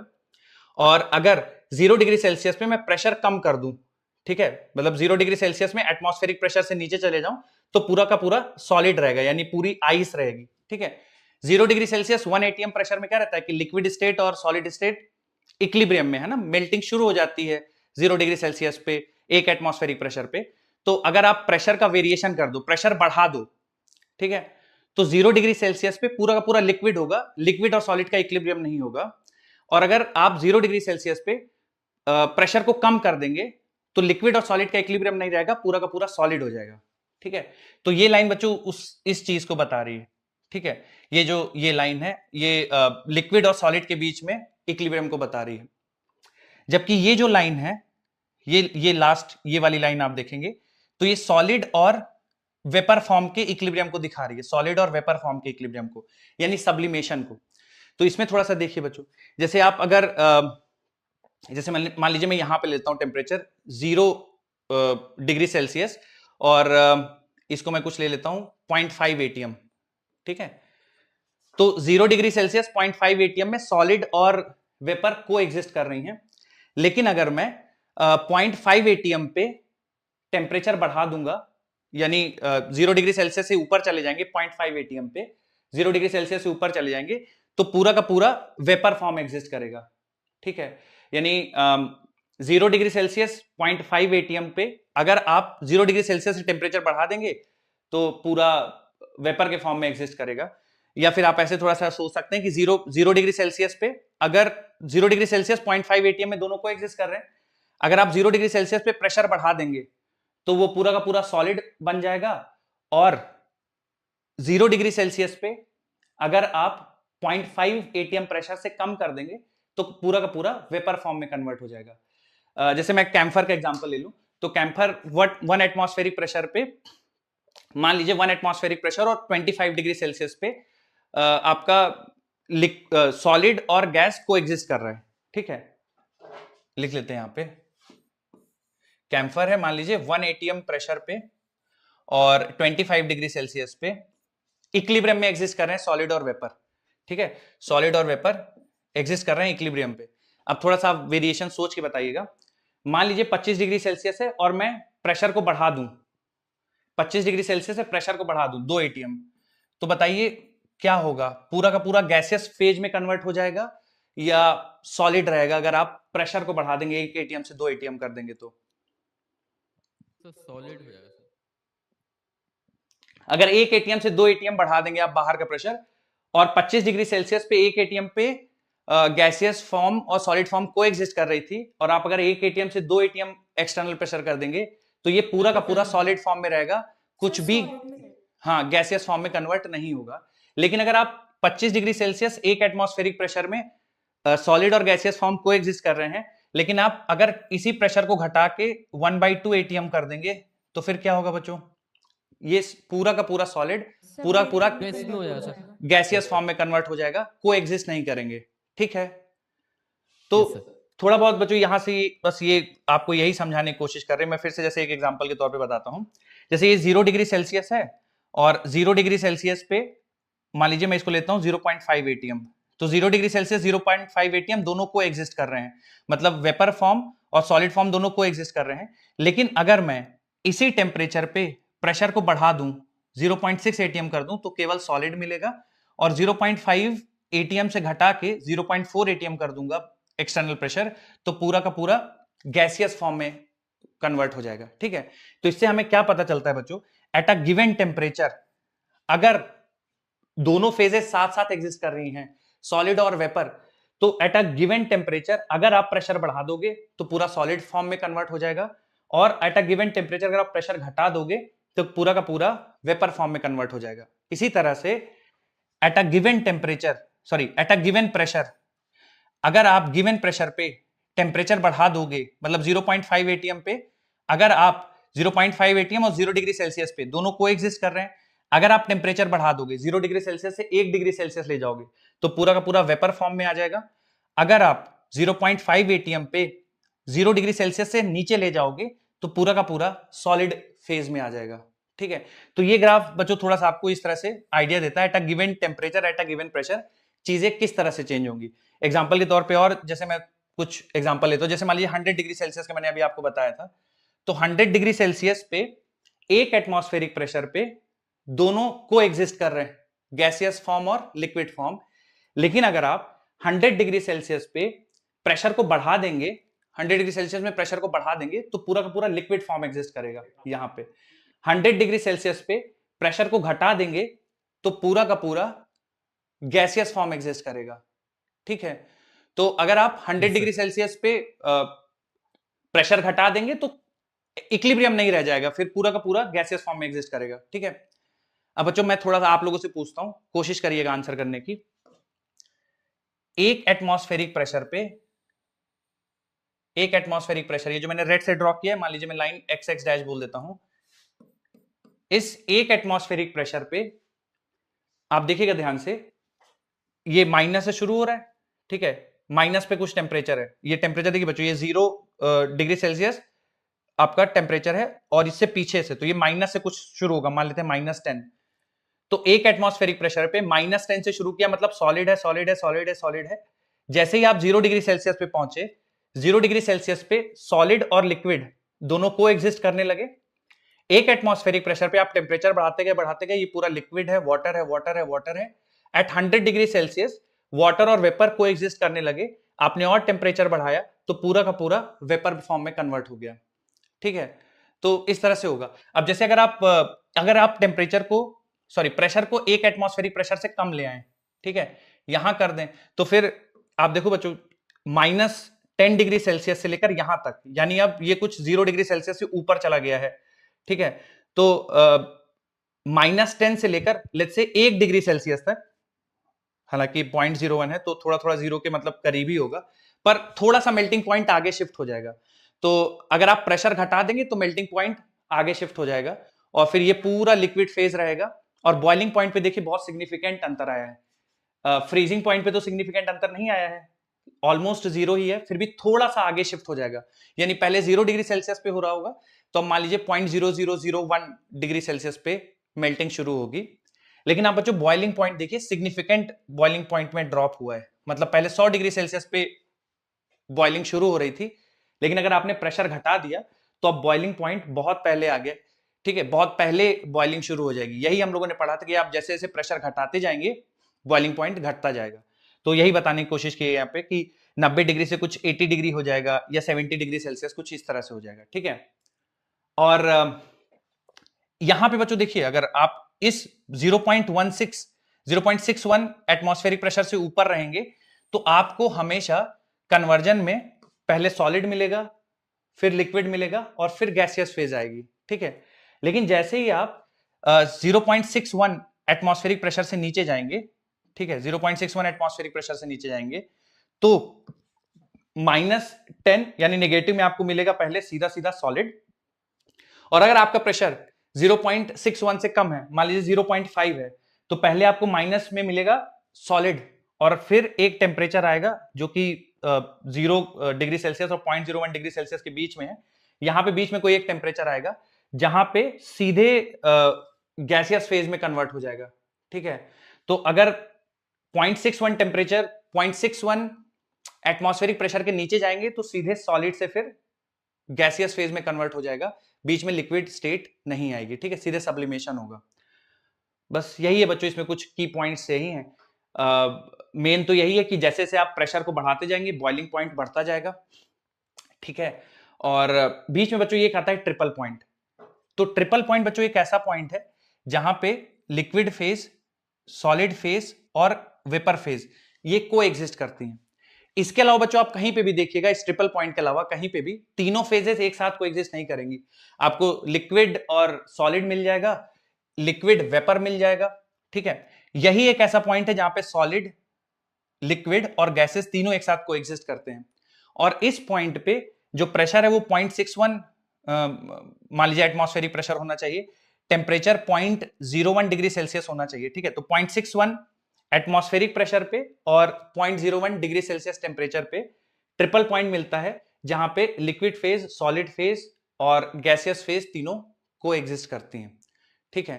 तो आप ये थोड़ा सा डायग्राम ड्रॉ कर लीजिए बच्चों, है ना, एक रफ डायग्राम ड्रॉ कर लीजिए, एग्जैक्ट ड्रॉ करने की कोई जरूरत नहीं है। इसमें से बस हमें एक चीज याद रखनी है, ट्रिपल पॉइंट, ठीक है, कि ट्रिपल पॉइंट क्या होता है और ट्रिपल पॉइंट पे प्रेशर क्या होता है, ट्रिपल पॉइंट पे टेम्परेचर क्या होता है, बस इतना ध्यान रखना है कि क्या होता है और क्या प्रेशर की वैल्यू है, क्या टेम्परेचर की वैल्यू है। बाकी प्रेशर घटाने पे बॉइलिंग पॉइंट घटता है, प्रेशर बढ़ाने पे बॉइलिंग पॉइंट बढ़ता है, ये ऑलरेडी हम लोग लिख चुके हैं। फिर भी ये चीज आप नोट करना चाहो तो नोट कर सकते हो। बाकी आप डायग्राम ड्रॉ कर लीजिए, ट्रिपल पॉइंट की डेफिनेशन में अभी आपको लिखवाता हूं। और कुछ इसमें आपके दिमाग में कोई आ रहा हो डाउट कि सर ये कैसे है, या इसमें हम लोग कुछ आप अपने मन से कुछ कंक्लूड करना चाहें और मुझसे डिस्कशन करना चाहें तो आप कर सकते हैं। बाकी नोट कर लीजिए। सर हाँ हाँ, तो टेम्परेचर बढ़ाने पर बॉइलिंग पॉइंट एंड इवेपोरेशन दोनों बढ़ेंगे? बॉइलिंग पॉइंट बढ़ाने पे, बॉइलिंग पॉइंट बढ़ाने पे नहीं, टेम्परेचर बढ़ा, नो सर, टेम्परेचर बढ़ाने पर टेम्परेचर बढ़ाने पे इवेपोरेशन भी बढ़ेगा, बिल्कुल। बॉइलिंग पॉइंट भी बढ़ेगा? टेम्परेचर बढ़ाने पे boiling point, boiling point pressure का मोस्टली फंक्शन है। फिर मैं देखता हूं कि गिवन प्रेशर पे, इस गिवन प्रेशर पे देखिए बॉइलिंग पॉइंट टेम्परेचर का फंक्शन है, क्योंकि बॉइलिंग पॉइंट वो टेम्परेचर जिस पे बॉइलिंग शुरू होगी, ठीक है। तो वो डिपेंड करेगा, कांस्टेंट रहेगा ना? हाँ वो प्रेशर पे टेम्परेचर डिपेंड बढ़ाने पर करेगा। तो हाँ वही तो। नहीं नहीं, उसका सेंस भी नहीं बनता ना कि टेम्परेचर बढ़ाने पे बॉइलिंग पॉइंट का क्या होगा। टेम्परेचर बढ़ाने पे बॉइलिंग पॉइंट का नहीं, प्रेशर पे बॉइलिंग पॉइंट का रिलेशन आप देख सकते हैं। जैसे एक बार आपने मान लीजिए कोई टेम्परेचर फिक्स कर दिया, ठीक है। आप मान लीजिए कि यहाँ पे कोई टेम्परेचर फिक्स कर दिया, ये टेम्परेचर एक्सिस है, आपने कोई टेम्परेचर फिक्स कर दिया। तो जैसे आपने कोई टेम्परेचर फिक्स कर दिया तो बॉइलिंग पॉइंट तो ये है, ठीक है ना, बॉइलिंग पॉइंट ये है। अब टेम्परेचर के साथ बॉइलिंग पॉइंट का क्या ही है, मतलब आपने एक बार टेम्परेचर फिक्स कर दिया, बॉइलिंग पॉइंट यहां पे आ गया, ठीक है ना। Yes sir. ठीक है, और तो टेम्परेचर फिक्स कर दिया तो बॉइलिंग पॉइंट यहां पे आ गया। प्रेशर के साथ आप वेरिएशन देख सकते हो, ठीक है, कि Yes, प्रेशर sir. बढ़ाने पे क्या होगा बॉइलिंग पॉइंट का। टेम्परेचर के साथ कुछ नहीं कह सकते हम लोग। पर बॉइलिंग पॉइंट तो Okay, sir. मटेरियल की प्रॉपर्टी है ना, तो सर वो टेम्परेचर का फंक्शन ही नहीं है। हाँ बॉइलिंग पॉइंट बिल्कुल, बॉइलिंग पॉइंट का टेम्परेचर साथ डिफाइन करने का सेंस नहीं बनता है, सही बात है। और प्रॉपर्टी ऑफ मटेरियल बिल्कुल, टेम्परेचर के साथ डिफाइन करने का कोई सेंस नहीं बॉइलिंग पॉइंट। Okay sir.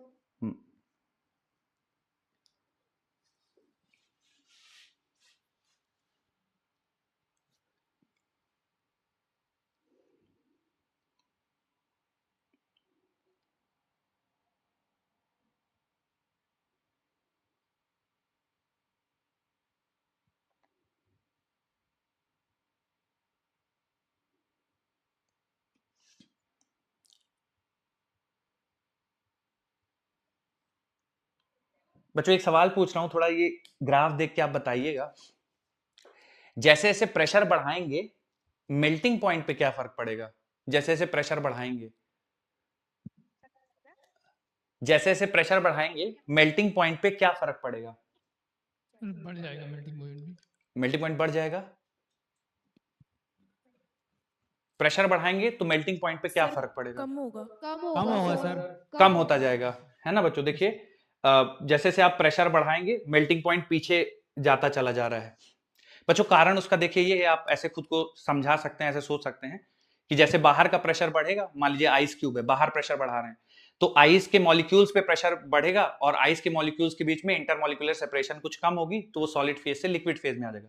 तो जैसे जैसे आप प्रेशर बढ़ाएंगे उसका सॉलिड स्टेट से लिक्विड स्टेट में कन्वर्जन आसान हो जाएगा, तो जल्दी लिक्विड स्टेट में आ जाएगा, इसलिए मेल्टिंग पॉइंट कम होता जाएगा प्रेशर बढ़ाने पे।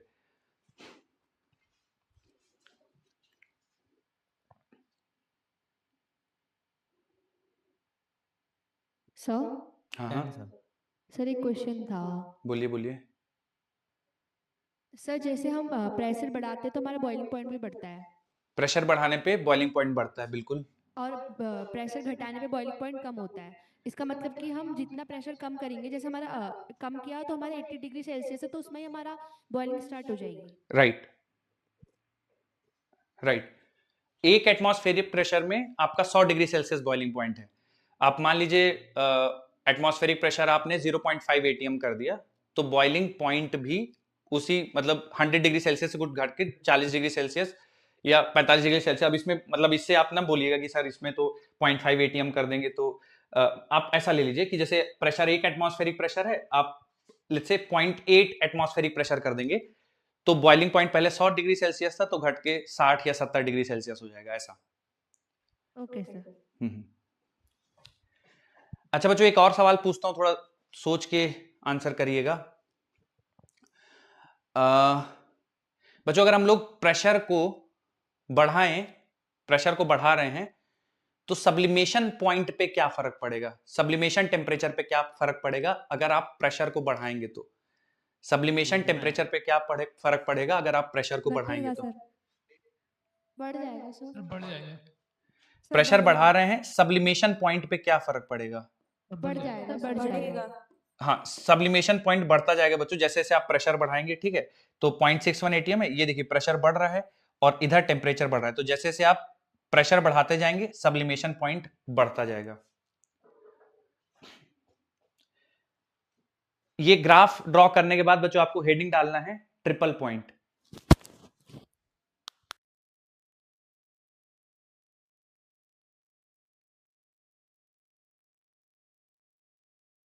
आंसर सर 1 मिनट भी नहीं हुआ।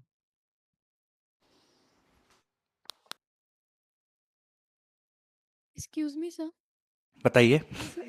सर ये सब्लिमेशन पॉइंट दिख नहीं रहा है, आप थोड़ा सा वहाँ पे रफ हाँ, कर दीजिए वो हाँ, लाइन वगैरह। हाँ मैं बताता हूं।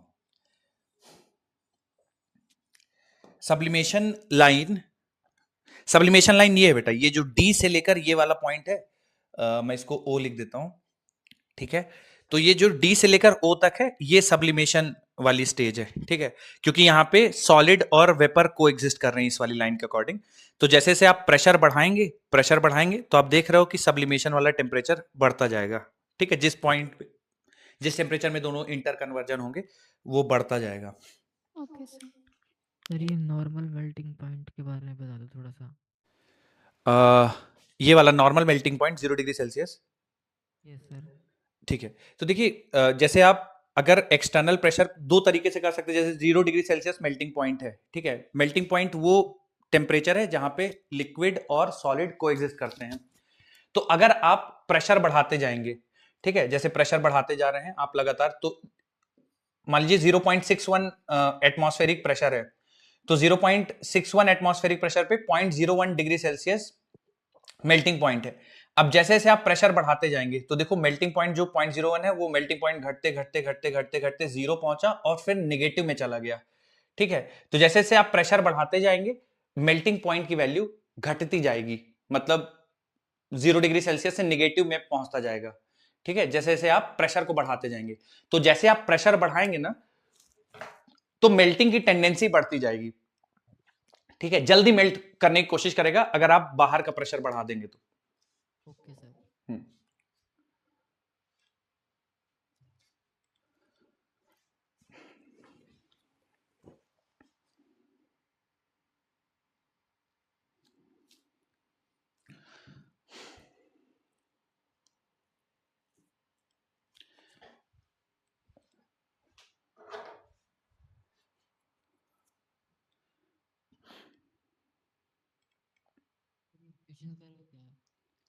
तो बच्चों इसमें देखिए 3 कंक्लूजन हम लोग लिख लेंगे। एक कंक्लूजन लिखेंगे कि जैसे जैसे प्रेशर घटाएंगे बॉइलिंग पॉइंट घटता जाएगा, या इसका उल्टा कि जैसे जैसे प्रेशर बढ़ाएंगे बॉइलिंग पॉइंट बढ़ता जाएगा। ठीक है, तो प्रेशर बढ़ाने में बॉइलिंग पॉइंट बढ़ेगा, प्रेशर घटाने में बॉइलिंग पॉइंट घटेगा। मेल्टिंग के लिए लिखेंगे कि जैसे जैसे प्रेशर बढ़ाते जाएंगे मेल्टिंग पॉइंट घटता जाएगा, जैसे जैसे प्रेशर बढ़ाएंगे मेल्टिंग पॉइंट घटता जाएगा। सब्लिमेशन के लिए लिख देंगे कि जैसे जैसे प्रेशर बढ़ाएंगे सब्लिमेशन पॉइंट, प्रेशर बढ़ाने पे सब्लिमेशन पॉइंट बढ़ता जाएगा।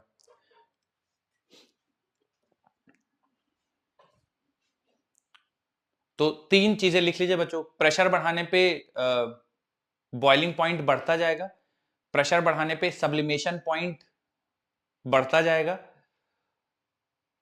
और प्रेशर बढ़ाने पे मेल्टिंग पॉइंट घटता जाएगा। सर हाँ हाँ सर तो मतलब इसका अपोजिट, जैसे सब्लिमेशन का अपोजिट होर फ्रोस्ट लाइन था, तो अगर हम प्रेशर बढ़ाएंगे तो होर फ्रोस्ट घटता जाएगा, इसका उल्टा यही हो जाएगा।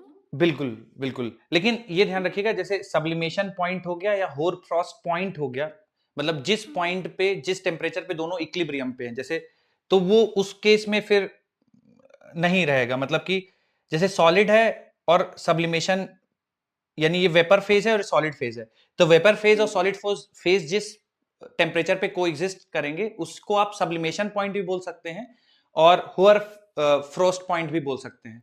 ठीक है, जैसे कि जैसे ये जो टेम्परेचर है, इस टेम्परेचर में लिक्विड और vapour form, gases form exist करती हैं, तो आप इसको बॉइलिंग पॉइंट भी बोल सकते हैं या वेपराइजेशन टेम्परेचर भी बोल सकते हैं ना, जिस टेम्परेचर पे, तो बॉइलिंग पॉइंट भी हो सकता है और या फिर वेपराइजेशन टेम्परेचर भी हो सकता है। उसी तरीके से समझ गए आप, तो या कंडेंसेशन टेम्परेचर। तो फिर वो हाँ। बढ़ेगा ही जिसके लिए बढ़ रहा है। हाँ, मतलब सब्लिमेशन पॉइंट बोल दें या होर फ्रॉस्ट पॉइंट बोल दें, तो वो प्रेशर बढ़ाने से बढ़ेगा ही। Okay sir. सर हाँ हाँ बताइए। ये आपने लिखवाया है कि प्रेशर बढ़ाने पे सब्लिमेशन बढ़ेगा। सब्लिमेशन पॉइंट बढ़ेगा। अरे भाई, और आपने यहाँ पे लिखा है rate of sublimation is more when pressure is less. Rate of sublimation is more when pressure is less. हाँ, तो ये समझ नहीं आया। सब्लिमेशन पॉइंट मतलब टेम्परेचर है, ये सब्लिमेशन टेम्परेचर है। ठीक है, और इवेपोरेशन मतलब रेट ऑफ इवेपोरेशन। ठीक है, तो अगर आप बाहर का प्रेशर कम करते जाएंगे तो रेट ऑफ सब्लिमेशन बढ़ता जाएगा, अगर आप बाहर का प्रेशर कम करेंगे तो रेट ऑफ सब्लिमेशन बढ़ता जाएगा। ये सब्लिमेशन पॉइंट है, ये सब्लिमेशन टेम्परेचर है। ठीक है, तो उसमें कंफ्यूज मत होइए। सब्लिमेशन रेट मतलब हो गया कि कितनी रेट, कितना तेज वो सॉलिड से वेपर के फॉर्म में कन्वर्ट होगा, वो सब्लिमेशन रेट है। और सब्लिमेशन टेम्परेचर जिस टेम्परेचर पे वो सॉलिड से वेपर में कन्वर्ट होगा। ठीक है, ओके सर। तो सब्लिमेशन टेम्परेचर और सब्लिमेशन रेट अलग है। सर क्या चीज बड़ी क्या चीज घटी हुई है, फिर से बोल दीजिए। लिखना मैं बोल देता हूं। पहले आप लिख लीजिए कि प्रेशर बढ़ाने से बॉइलिंग पॉइंट बढ़ेगा। ठीक है, या इसका उल्टा लिख सकते हैं कि प्रेशर घटाने से बॉइलिंग पॉइंट घटेगा। तो दोनों में से कोई भी एक चीज लिख लीजिए, मतलब सेम है कि प्रेशर बढ़ाने पे बॉइलिंग पॉइंट बढ़ेगा। ठीक है, पहली चीज। दूसरी चीज, प्रेशर घटाने पे, प्रेशर बढ़ाने पे मेल्टिंग पॉइंट घटेगा। ठीक है, प्रेशर बढ़ाने पे मेल्टिंग पॉइंट घटेगा, प्रेशर बढ़ाने पे बॉइलिंग पॉइंट बढ़ेगा, प्रेशर बढ़ाने पे sublimation point, sublimation temperature, sublimation temperature, pressure बढ़ाने पे सब्लिमेशन टेम्परेचर बढ़ेगा। ठीक है, तो बॉइलिंग और सब्लिमेशन बढ़ेगा, ये दोनों टेम्परेचर बढ़ेंगे और मेल्टिंग पॉइंट घटेगा। Done sir. अगली हेडिंग डालिए बच्चों ट्रिपल पॉइंट। अब ये मेन है, आप लोगों को ट्रिपल पॉइंट याद रखना है। तो बच्चों जहां पे तीनों जो आपकी स्टेजेस हैं या तीनों फेजेस जहां पे कोएग्जिस्ट, हाँ लिख लीजिएगा, मैं थोड़ा समझा देता हूं फिर लिख लीजिएगा। ट्रिपल पॉइंट वो पॉइंट है जहां पे तीनों फेजेस कोएग्जिस्ट करेंगी, ठीक है। और वो ट्रिपल पॉइंट बच्चों एक ही पॉइंट है, मतलब एक प्रेशर की वैल्यू है, एक टेम्परेचर की वैल्यू है, ठीक है। तो उस टेम्परेचर और उस प्रेशर पे वाटर की जो तीनों फॉर्म्स हैं वो कोएग्जिस्ट करेंगी, इसलिए उसको ट्रिपल पॉइंट कहते हैं, क्योंकि तीनों फेजेस कोएग्जिस्ट करती हैं। और कितना प्रेशर कितना टेम्परेचर है थोड़ा सा दिमाग में रह जाएगा तो अच्छा है। The three curves in the phase diagram of water meet at a single point A, which is called the triple point of water. The triple point of water represents the coexistence of all three phases of water, ice, water, and water vapor in equilibrium. The pressure corresponding to triple point of water is 6.03 into 10 raised to minus 3 atmosphere.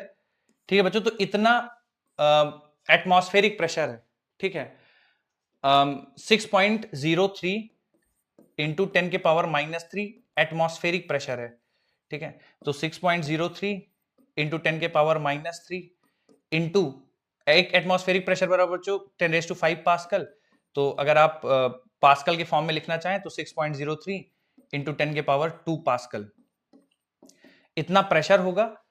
And temperature corresponding to this is 273.16 kelvin या फिर 0.01 degree Celsius, ठीक है। तो 273.15 जोड़ देंगे बच्चों तो 273.16 kelvin आ जाएगा। तो इतना प्रेशर और इतने टेम्परेचर पे ट्रिपल पॉइंट मिलता है, यानी तीनों फेजेस को एग्जिस्ट करती हैं। तो मैं लिखवा देता हूं बच्चों, एक लाइन लिख लीजिए।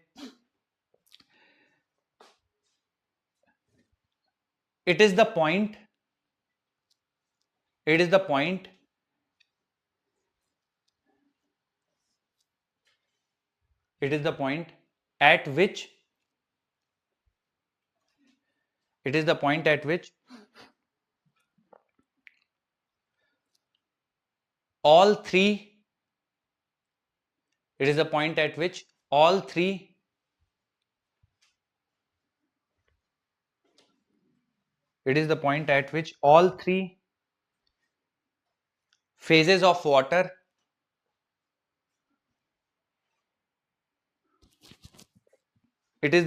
which all three phases of water coexist.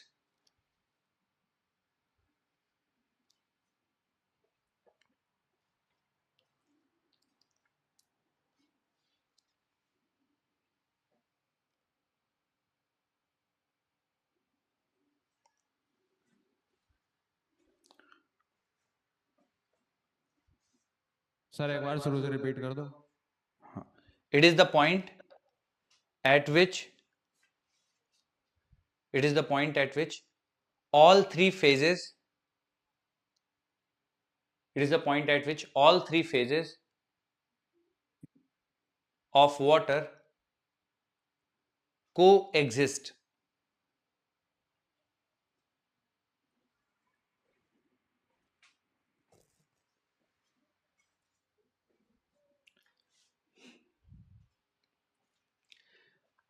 अब जो ट्रिपल पॉइंट की करस्पॉन्डिंग प्रेशर लिख लीजिए। आप एटीएम में लिखना चाहें एटीएम लिख लीजिए, पास्कल में लिखना चाहें पास्कल में लिख लीजिए। 6.03 इंटू 10 के पावर माइनस 3 एटीएम या फिर 6.03 इंटू 10 रेज़ टू 2 पास्कल। और टेम्परेचर 0.01 डिग्री सेल्सियस या 273.16 केल्विन।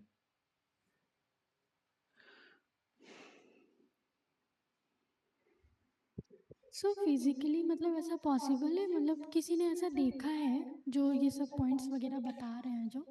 बिल्कुल, देखिए पॉसिबल तो है, आप इतना टेम्परेचर भी ला सकते हैं, ठीक है। 273.16 kelvin very much achievable pressure है, ये भी ला सकते हैं। और इतना प्रेशर भी ला सकते हैं, तो बिल्कुल आप इस टेम्परेचर और इस प्रेशर पे पहुंच सकते हैं। तो तीनों फेजेस को एग्जिस्ट कर सकते हैं। तो बिल्कुल ये कोई ऐसा थ्योरेटिकल कॉन्सेप्ट नहीं है, बिल्कुल अचीवेबल है, ठीक है। 0 केल्विन जैसे 0 केल्विन एक थ्योरेटिकल कॉन्सेप्ट है, वहां तक नहीं पहुंच सकते, इतना कम टेम्परेचर नहीं ला सकते, मतलब 0 केल्विन टेम्परेचर नहीं ला सकते। पर ये टेम्परेचर और ये प्रेशर अचीवेबल है, तो बिल्कुल पहुंच सकते हैं ट्रिपल पॉइंट पे। ओशियन की सरफेस पे शायद पाया जाता था ट्रिपल पॉइंट वगैरह। ओशन की सरफेस पे शायद हाँ मतलब इतना अगर आप प्रेशर ओशन के सरफेस पे, क्योंकि यार ये जो 6.03 एटीएम है यार, तो ओशन के सर्फ 6.03 इंटू 10 के पावर -3 एटीएम है, तो मतलब प्रेशर काफी कम है। ये समझ लो कि एक एटीएम प्रेशर का 1000वां हिस्सा है ये 6.03 इंटू 10⁻³ तो अगर कहीं पे इतना कम प्रेशर हो और इतना टेम्परेचर हो तो एग्जिस्ट कर सकता है। बाकी लैब में तो ये पूरा हो सकता है, अचीवेबल है।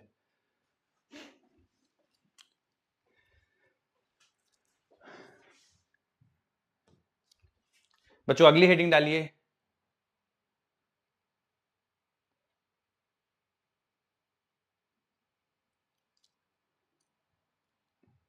Mechanical equivalent of heat.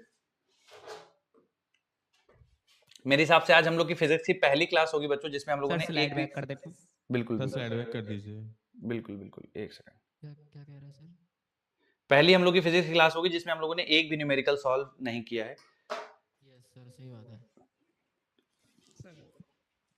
पहली क्लास है, कर भी नहीं पाएंगे शायद, देखते हैं। 15 मिनट है सर। हो जाएगा सॉल्व। कोई नहीं सर, आज थ्योरी क्लास हो जाएगी। हाँ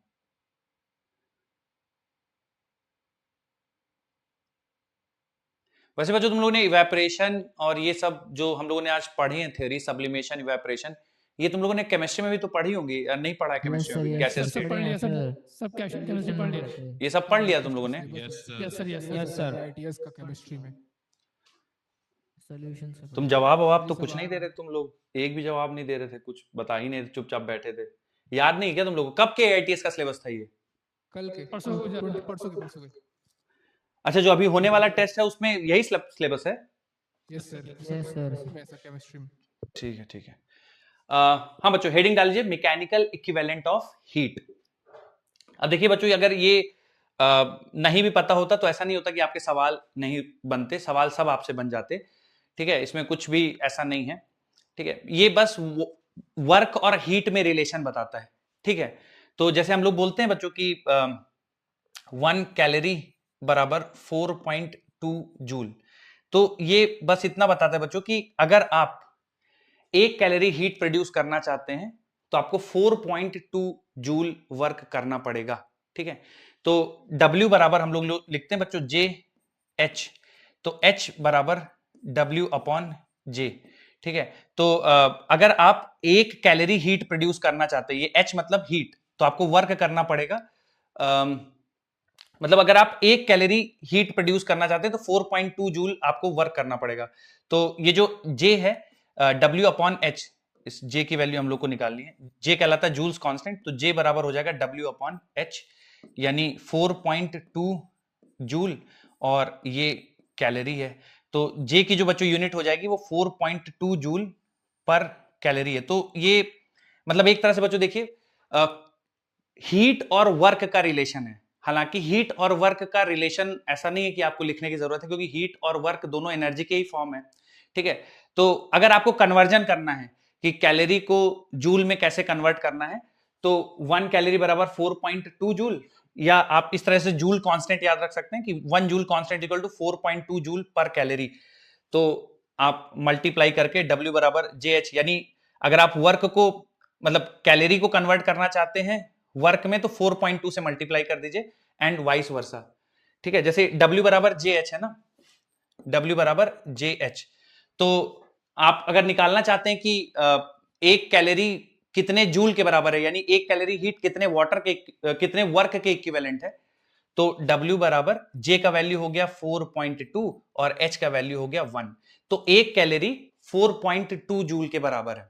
ठीक है, तो अगर ये आपको नहीं भी पता होता तो भी कोई दिक्कत नहीं, क्योंकि आप रिलेशन जानते हैं 1 कैलोरी बराबर 4.2 जूल। ठीक है, लेकिन ये हो सकता है कहीं आपके पास टर्म आ जाए कि क्या होता है, तो आपको थोड़ा सा पता होना चाहिए, इसलिए बस इसको लिख लेते हैं एक बार। तो हेडिंग डालिए बच्चों, मैकेनिकल इक्विवेलेंट ऑफ हीट, लिख लीजिए इसके बारे में।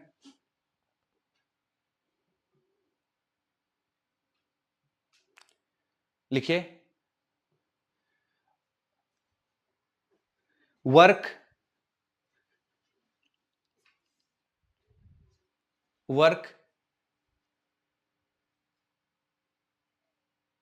may be converted into heat. Work may be converted into heat and vice versa.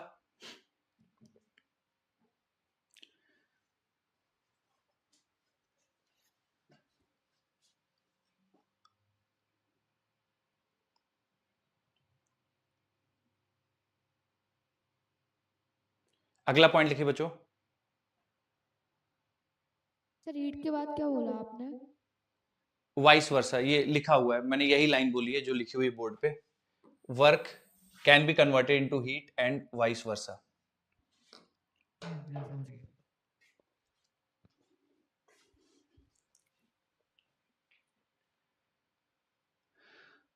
Work can be converted into heat and vice versa. अगला पॉइंट लिखिए।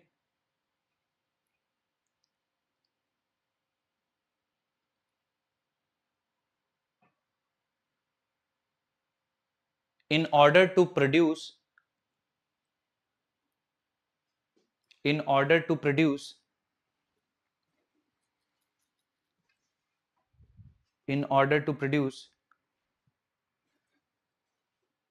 one calorie of heat,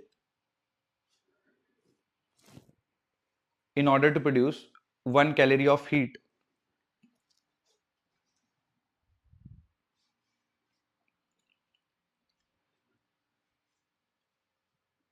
(4.2 joule,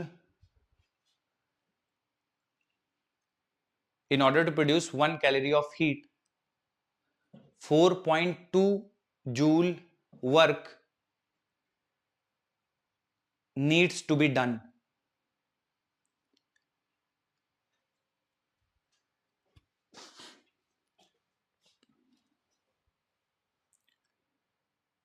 In order to produce 1 calorie of heat, 4.2 joule work needs to be done.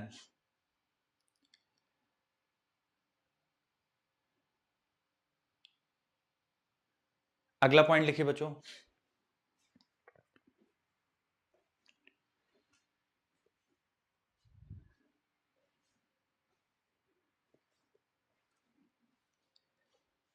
अगला point लिखिए। The ratio of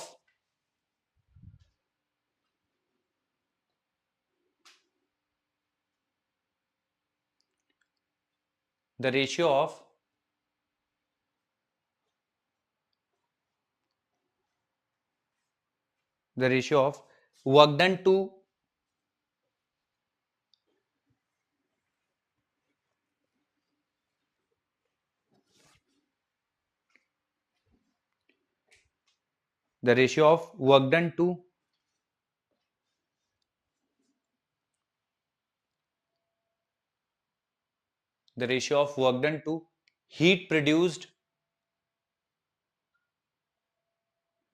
the ratio of work done to heat produced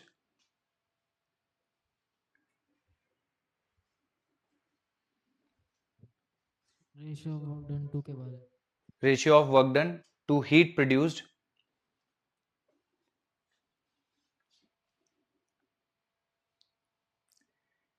is called as Joule's constant. Is called as Joule's constant.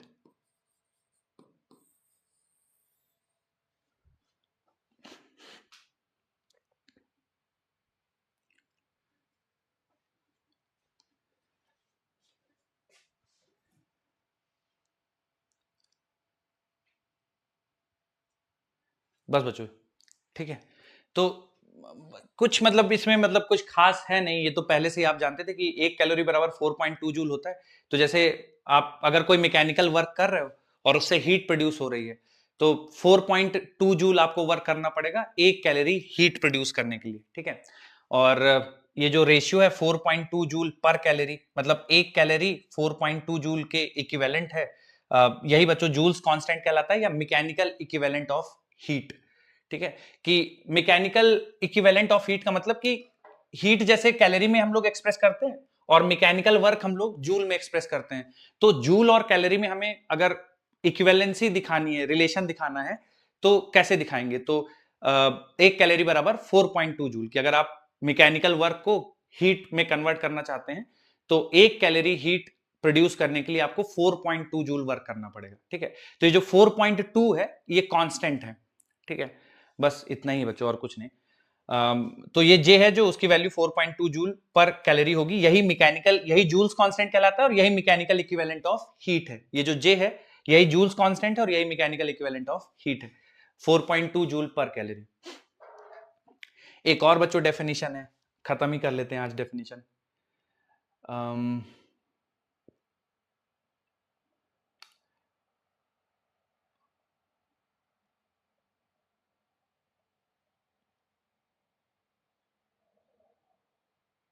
हाँ, अगली heading डालिए बच्चों, water equivalent of a material. अगली heading डाल दीजिए, water equivalent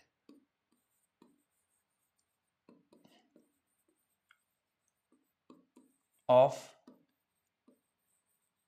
material. देखिए समझिए बच्चों, वाटर इक्विवेलेंट ऑफ मटेरियल क्या होता है और इसकी जरूरत क्यों पड़ी।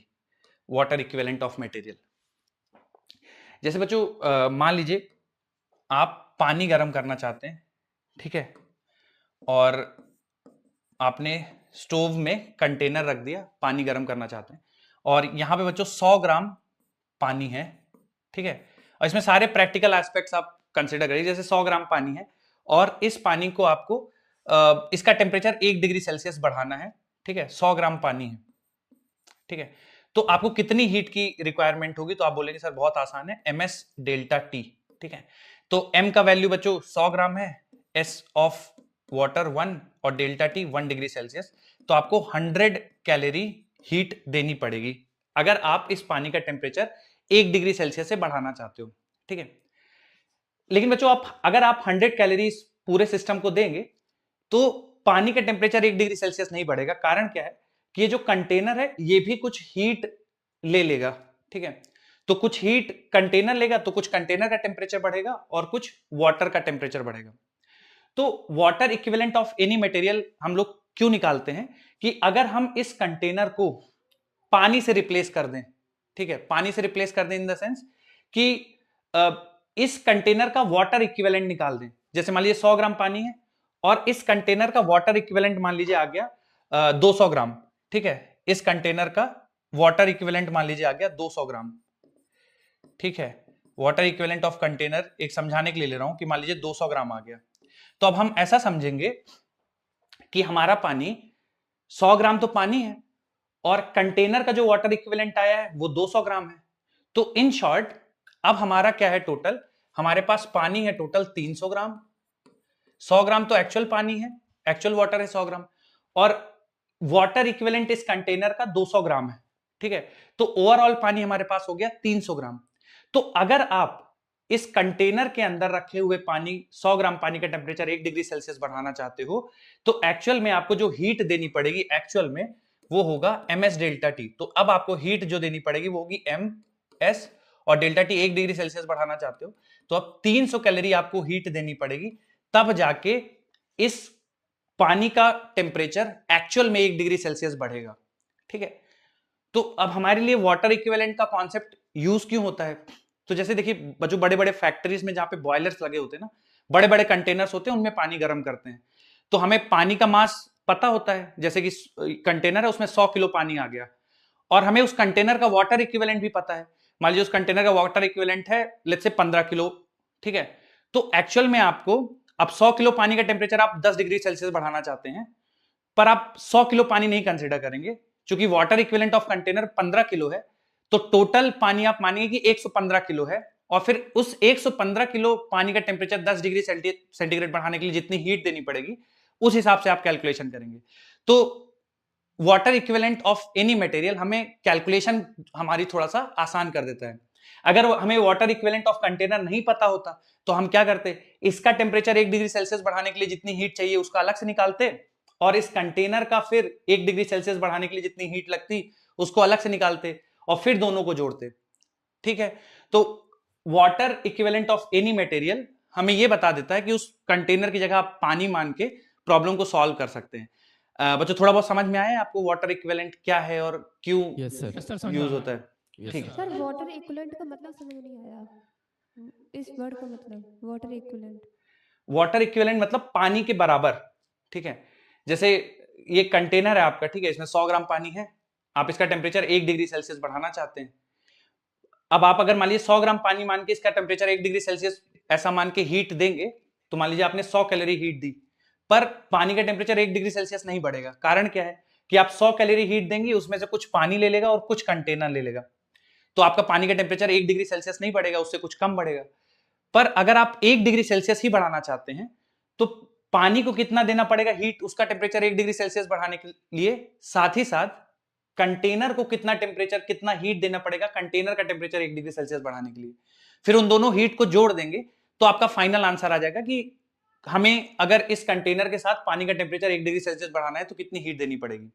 ठीक है, लेकिन अगर आपको इस कंटेनर का वाटर इक्विवेलेंट पता है, ठीक है, मान लीजिए इस कंटेनर का वाटर इक्विवेलेंट 200 ग्राम है, ठीक है, कैसे निकालते हैं वाटर इक्विवेलेंट मैं अभी समझाऊंगा आपको। ठीक है, लेकिन अगर इस कंटेनर का वाटर इक्विवेलेंट आपको पता चल जाए तो आप क्या करेंगे, 100 ग्राम पानी ऑलरेडी है और वाटर इक्विवेलेंट इस कंटेनर का 200 ग्राम है, तो टोटल पानी 300 ग्राम हो जाएगा। कहने का मतलब है कि इस कंटेनर को आप कितने पानी से रिप्लेस कर सकते हैं, ठीक है, वो उसका वाटर इक्विवेलेंट कहलाता है। ठीक है, कि इस कंटेनर को हम कितने किलो पानी से रिप्लेस कर सकते हैं, कितने वेट के पानी से रिप्लेस कर सकते हैं, वो उसका वाटर इक्विवेलेंट कहलाता है। वाटर इक्विवेलेंट मतलब कंटेनर को रिप्लेस करके उस जगह पानी मान लीजिए, ठीक है, वो वाटर इक्विवेलेंट कहलाता है।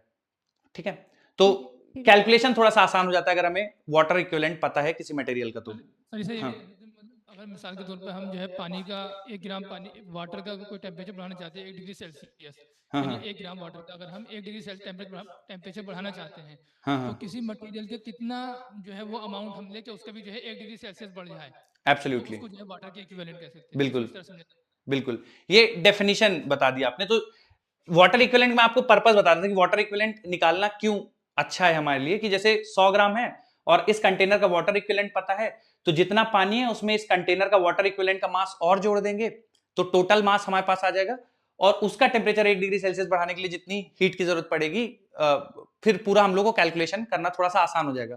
अगर वाटर इक्विवेलेंट का कॉन्सेप्ट नहीं पता होगा तो आप पानी का अलग से टेम्परेचर राइज करने के लिए हीट निकालिएगा और कंटेनर के अलग से टेम्परेचर राइज करने के लिए हीट निकालिएगा और फिर दोनों को जोड़िएगा तो टोटल हीट की रिक्वायरमेंट आएगी। तो कैलकुलेशन को आसान करने के लिए हम लोगों ने वाटर इक्विवेलेंट का कॉन्सेप्ट सोचा है। ठीक है, अब थोड़ा सोचिए बच्चों वाटर इक्विवेलेंट आप कैसे निकालेंगे। ठीक है, तो वाटर इक्विवेलेंट निकालने के लिए मान लीजिए कोई सब्सटेंस है, ठीक है बच्चों, एक समझाने के लिए ले रहा हूं, कोई सब्सटेंस है, इसका टेम्परेचर 1 डिग्री सेल्सियस बढ़ाने के लिए, ठीक है, जैसे मान लीजिए मैं एक कंटेनर ही लेता हूं, ये कंटेनर है, इसका टेम्परेचर 1 डिग्री सेल्सियस बढ़ाने के लिए एग्जांपल के तौर पे मुझे 100 कैलोरी हीट देना पड़ता है। ठीक है, ये कंटेनर है, इसका टेम्परेचर अगर मैं 1 डिग्री सेल्सियस बढ़ाना चाहूं तो मुझे 100 कैलोरी हीट देनी पड़ती है। तो इतनी हीट से वाटर के कितने मास का टेम्परेचर 1 डिग्री सेल्सियस बढ़ जाएगा, वो कहलाता है वाटर इक्विवेलेंट। ठीक है, तो जैसे 100 कैलोरी हीट देता हूं तो इस पूरे कंटेनर का टेम्परेचर 1 डिग्री सेल्सियस बढ़ता है, तो 100 कैलोरी हीट से कितने मास पानी का टेम्परेचर 1 डिग्री सेल्सियस बढ़ जाएगा, वो कहलाता है water equivalent of that material, है ना। तो एक तरह से बच्चों देखिए, तो थर्मल कैपेसिटी जो कंटेनर का है, मतलब mass of container into thermal capacity of container बराबर होना चाहिए mass of water into thermal capacity of water. ठीक है, तो यहां से अगर आप मास ऑफ कंटेनर निकालेंगे तो mass of water into thermal capacity of water, I am so sorry बच्चों, एक सेकंड, है ना, थर्मल कैपेसिटी इक्वेट करेंगे तो mass of water into specific capacity of container बराबर होगा mass of water into thermal capacity of water. तो mass of container आ जाएगा mass of water into specific capacity of water divided by specific capacity of container. ये जो value आएगी बच्चों, mass of water into specific capacity of water divide by specific capacity of container, ये जो formula आएगा ये आपको वाटर इक्विवेलेंट ऑफ कंटेनर देता है। ठीक है, तो थोड़ा सा आप समझने आने के लिए मैं समझा दूंगा फिर से, लेकिन यहाँ पे ये फॉर्मूला याद रखिएगा कि दोनों की थर्मल कैपेसिटीज बराबर होंगी, दोनों की हीट कैपेसिटीज बराबर होंगी। ठीक है, तो यहां से आप वाटर इक्विवेलेंट ऑफ कंटेनर निकाल सकते हो। जो एमसी आया है this is water equivalent of container, और ये बराबर होगा MW SW divide by specific capacity of container. मैं फिर से समझाता हूं, ध्यान से सुनिएगा कि वाटर इक्विवेलेंट ऑफ कंटेनर क्या होता है। ये कंटेनर है, इसका टेम्परेचर मुझे 1 डिग्री सेल्सियस बढ़ाना है। ठीक है, तो मुझे मान लीजिए कुछ हीट की जरूरत पड़ी, मुझे नहीं पता कितनी हीट की जरूरत, मान लीजिए मैं मान लेता हूं कि इस कंटेनर का टेम्परेचर 1 डिग्री सेल्सियस बढ़ाने के लिए मुझे 500 कैलोरी हीट देना पड़ता है। ठीक है, इस पूरे कंटेनर का टेम्परेचर 1 डिग्री सेल्सियस बढ़ाने के लिए मुझे 500 कैलोरी हीट देनी पड़ती है। अब इस हीट से मैं कितने पानी का टेम्परेचर 1 डिग्री सेल्सियस बढ़ा सकता हूं, तो मैं क्या लिखूंगा यहां से कि 500 कैलोरी ये हीट है, कितने पानी का टेम्परेचर मैं 1 डिग्री सेल्सियस बढ़ा सकता हूं, तो मैं लिखूंगा MS और डेल्टा टी की वैल्यू 1। ठीक है, और ये 500 क्या है बच्चों, ये इस पूरे कंटेनर का टेम्परेचर 1 डिग्री सेल्सियस बढ़ाने के लिए जितनी हीट की रिक्वायरमेंट है, तो मैं यहां पे लिखूंगा डेल्टा क्यू बराबर mass of container into specific heat capacity of container into delta T. ठीक है, तो यहां से बच्चों जो आपका जो आप लिख रहे हैं वो दिख नहीं रहा है, क्यों? दिख रहा है, हमें तो दिख रहा है सर। दिख रहा है सर। ठीक है, मैं हाँ मैं लिख देता हूं। हाँ ठीक है, तो देखिए ये मान लीजिए बच्चों कंटेनर है, इसका टेम्परेचर अगर आपको 1 डिग्री सेल्सियस बढ़ाना है, मान लीजिए 500 कैलोरी आपको हीट की रिक्वायरमेंट है, तो 500 कैलोरी से आप कितने मास ऑफ वाटर का टेम्परेचर 1 डिग्री सेल्सियस बढ़ा सकते हो, वो कहलाएगा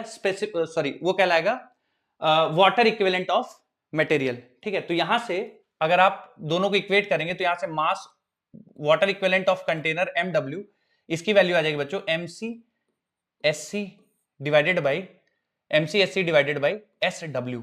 ठीक है, तो ये जो वाटर का मास आएगा बच्चों ये कहलाएगा आपका वाटर इक्विवेलेंट ऑफ मटेरियल, मतलब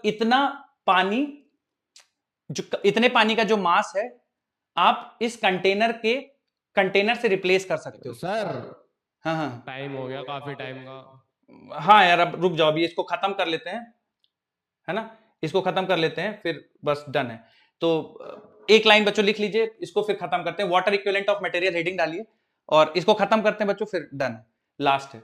लिखिए वाटर इक्विवेलेंट ऑफ मटेरियल, मेरी भी क्लास है इसके बाद, लिख लीजिए थोड़ा सा, हेडिंग डालिए वाटर इक्विवेलेंट ऑफ मटेरियल। बोलो सर। लिखिए mass of water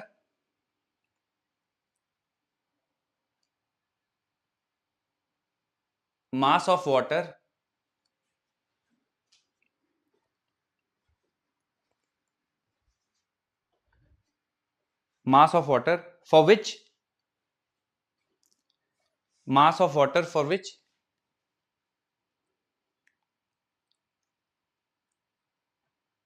of water for which heat capacity of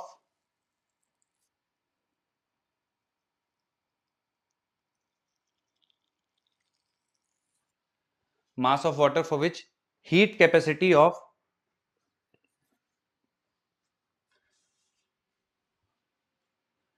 mass of water for which heat capacity of material mass of water for which heat capacity of material and water are equal.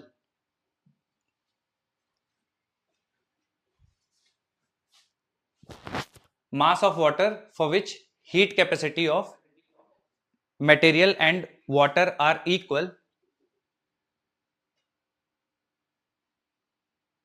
is called as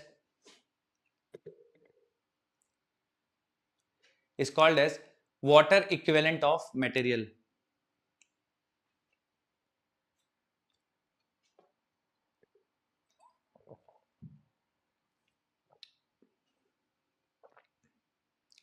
is called as water equivalent of material.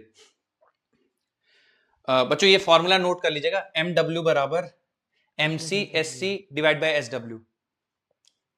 ये ऊपर वाला note करिएगा बच्चों, है ना, MC/SC divide by SW। Thank you sir. Done sir. Done. हाँ बस जाइए आप लोग, मैं कल मिलूंगा आपसे बच्चों, तो इसी फॉर्मूले पे फिर सवाल कुछ करेंगे, थोड़ा सा और क्लैरिटी। Okay sir. ठीक है चलिए जाएं सर अब। हाँ जाइए। Thank you sir. आप कुछ प्रैक्टिस कल तो दंगल है ना सर? हाँ दंगल करेंगे, पर ये मैं थोड़ा सा बच्चों इसमें भी, क्योंकि समय हम लोग के पास रहा नहीं, लेकिन इस फॉर्मूले पे कुछ एक सवाल कर लेंगे अगली क्लास में, फिर दंगल करेंगे। दंगल है कल, फोन लेके आइएगा। हाँ बोलिए। रिवीजन कराओगे सर? हाँ रिवीजन होगा, फिर दंगल होगा। हाँ कुछ पूछना चाहते हैं तो पूछ लीजिए। मंडे से न्यू चैप्टर स्टार्ट होगा सर? नहीं, अभी नया चैप्टर नहीं शुरू होगा बेटा, अभी इसमें बहुत बाकी है डिस्कशन। Okay sir. और मंडे से छुट्टी है बाय द वे आपकी, मतलब अगले ही मंडे को मिलेंगे हम लोग, इस मंडे नहीं मिलेंगे।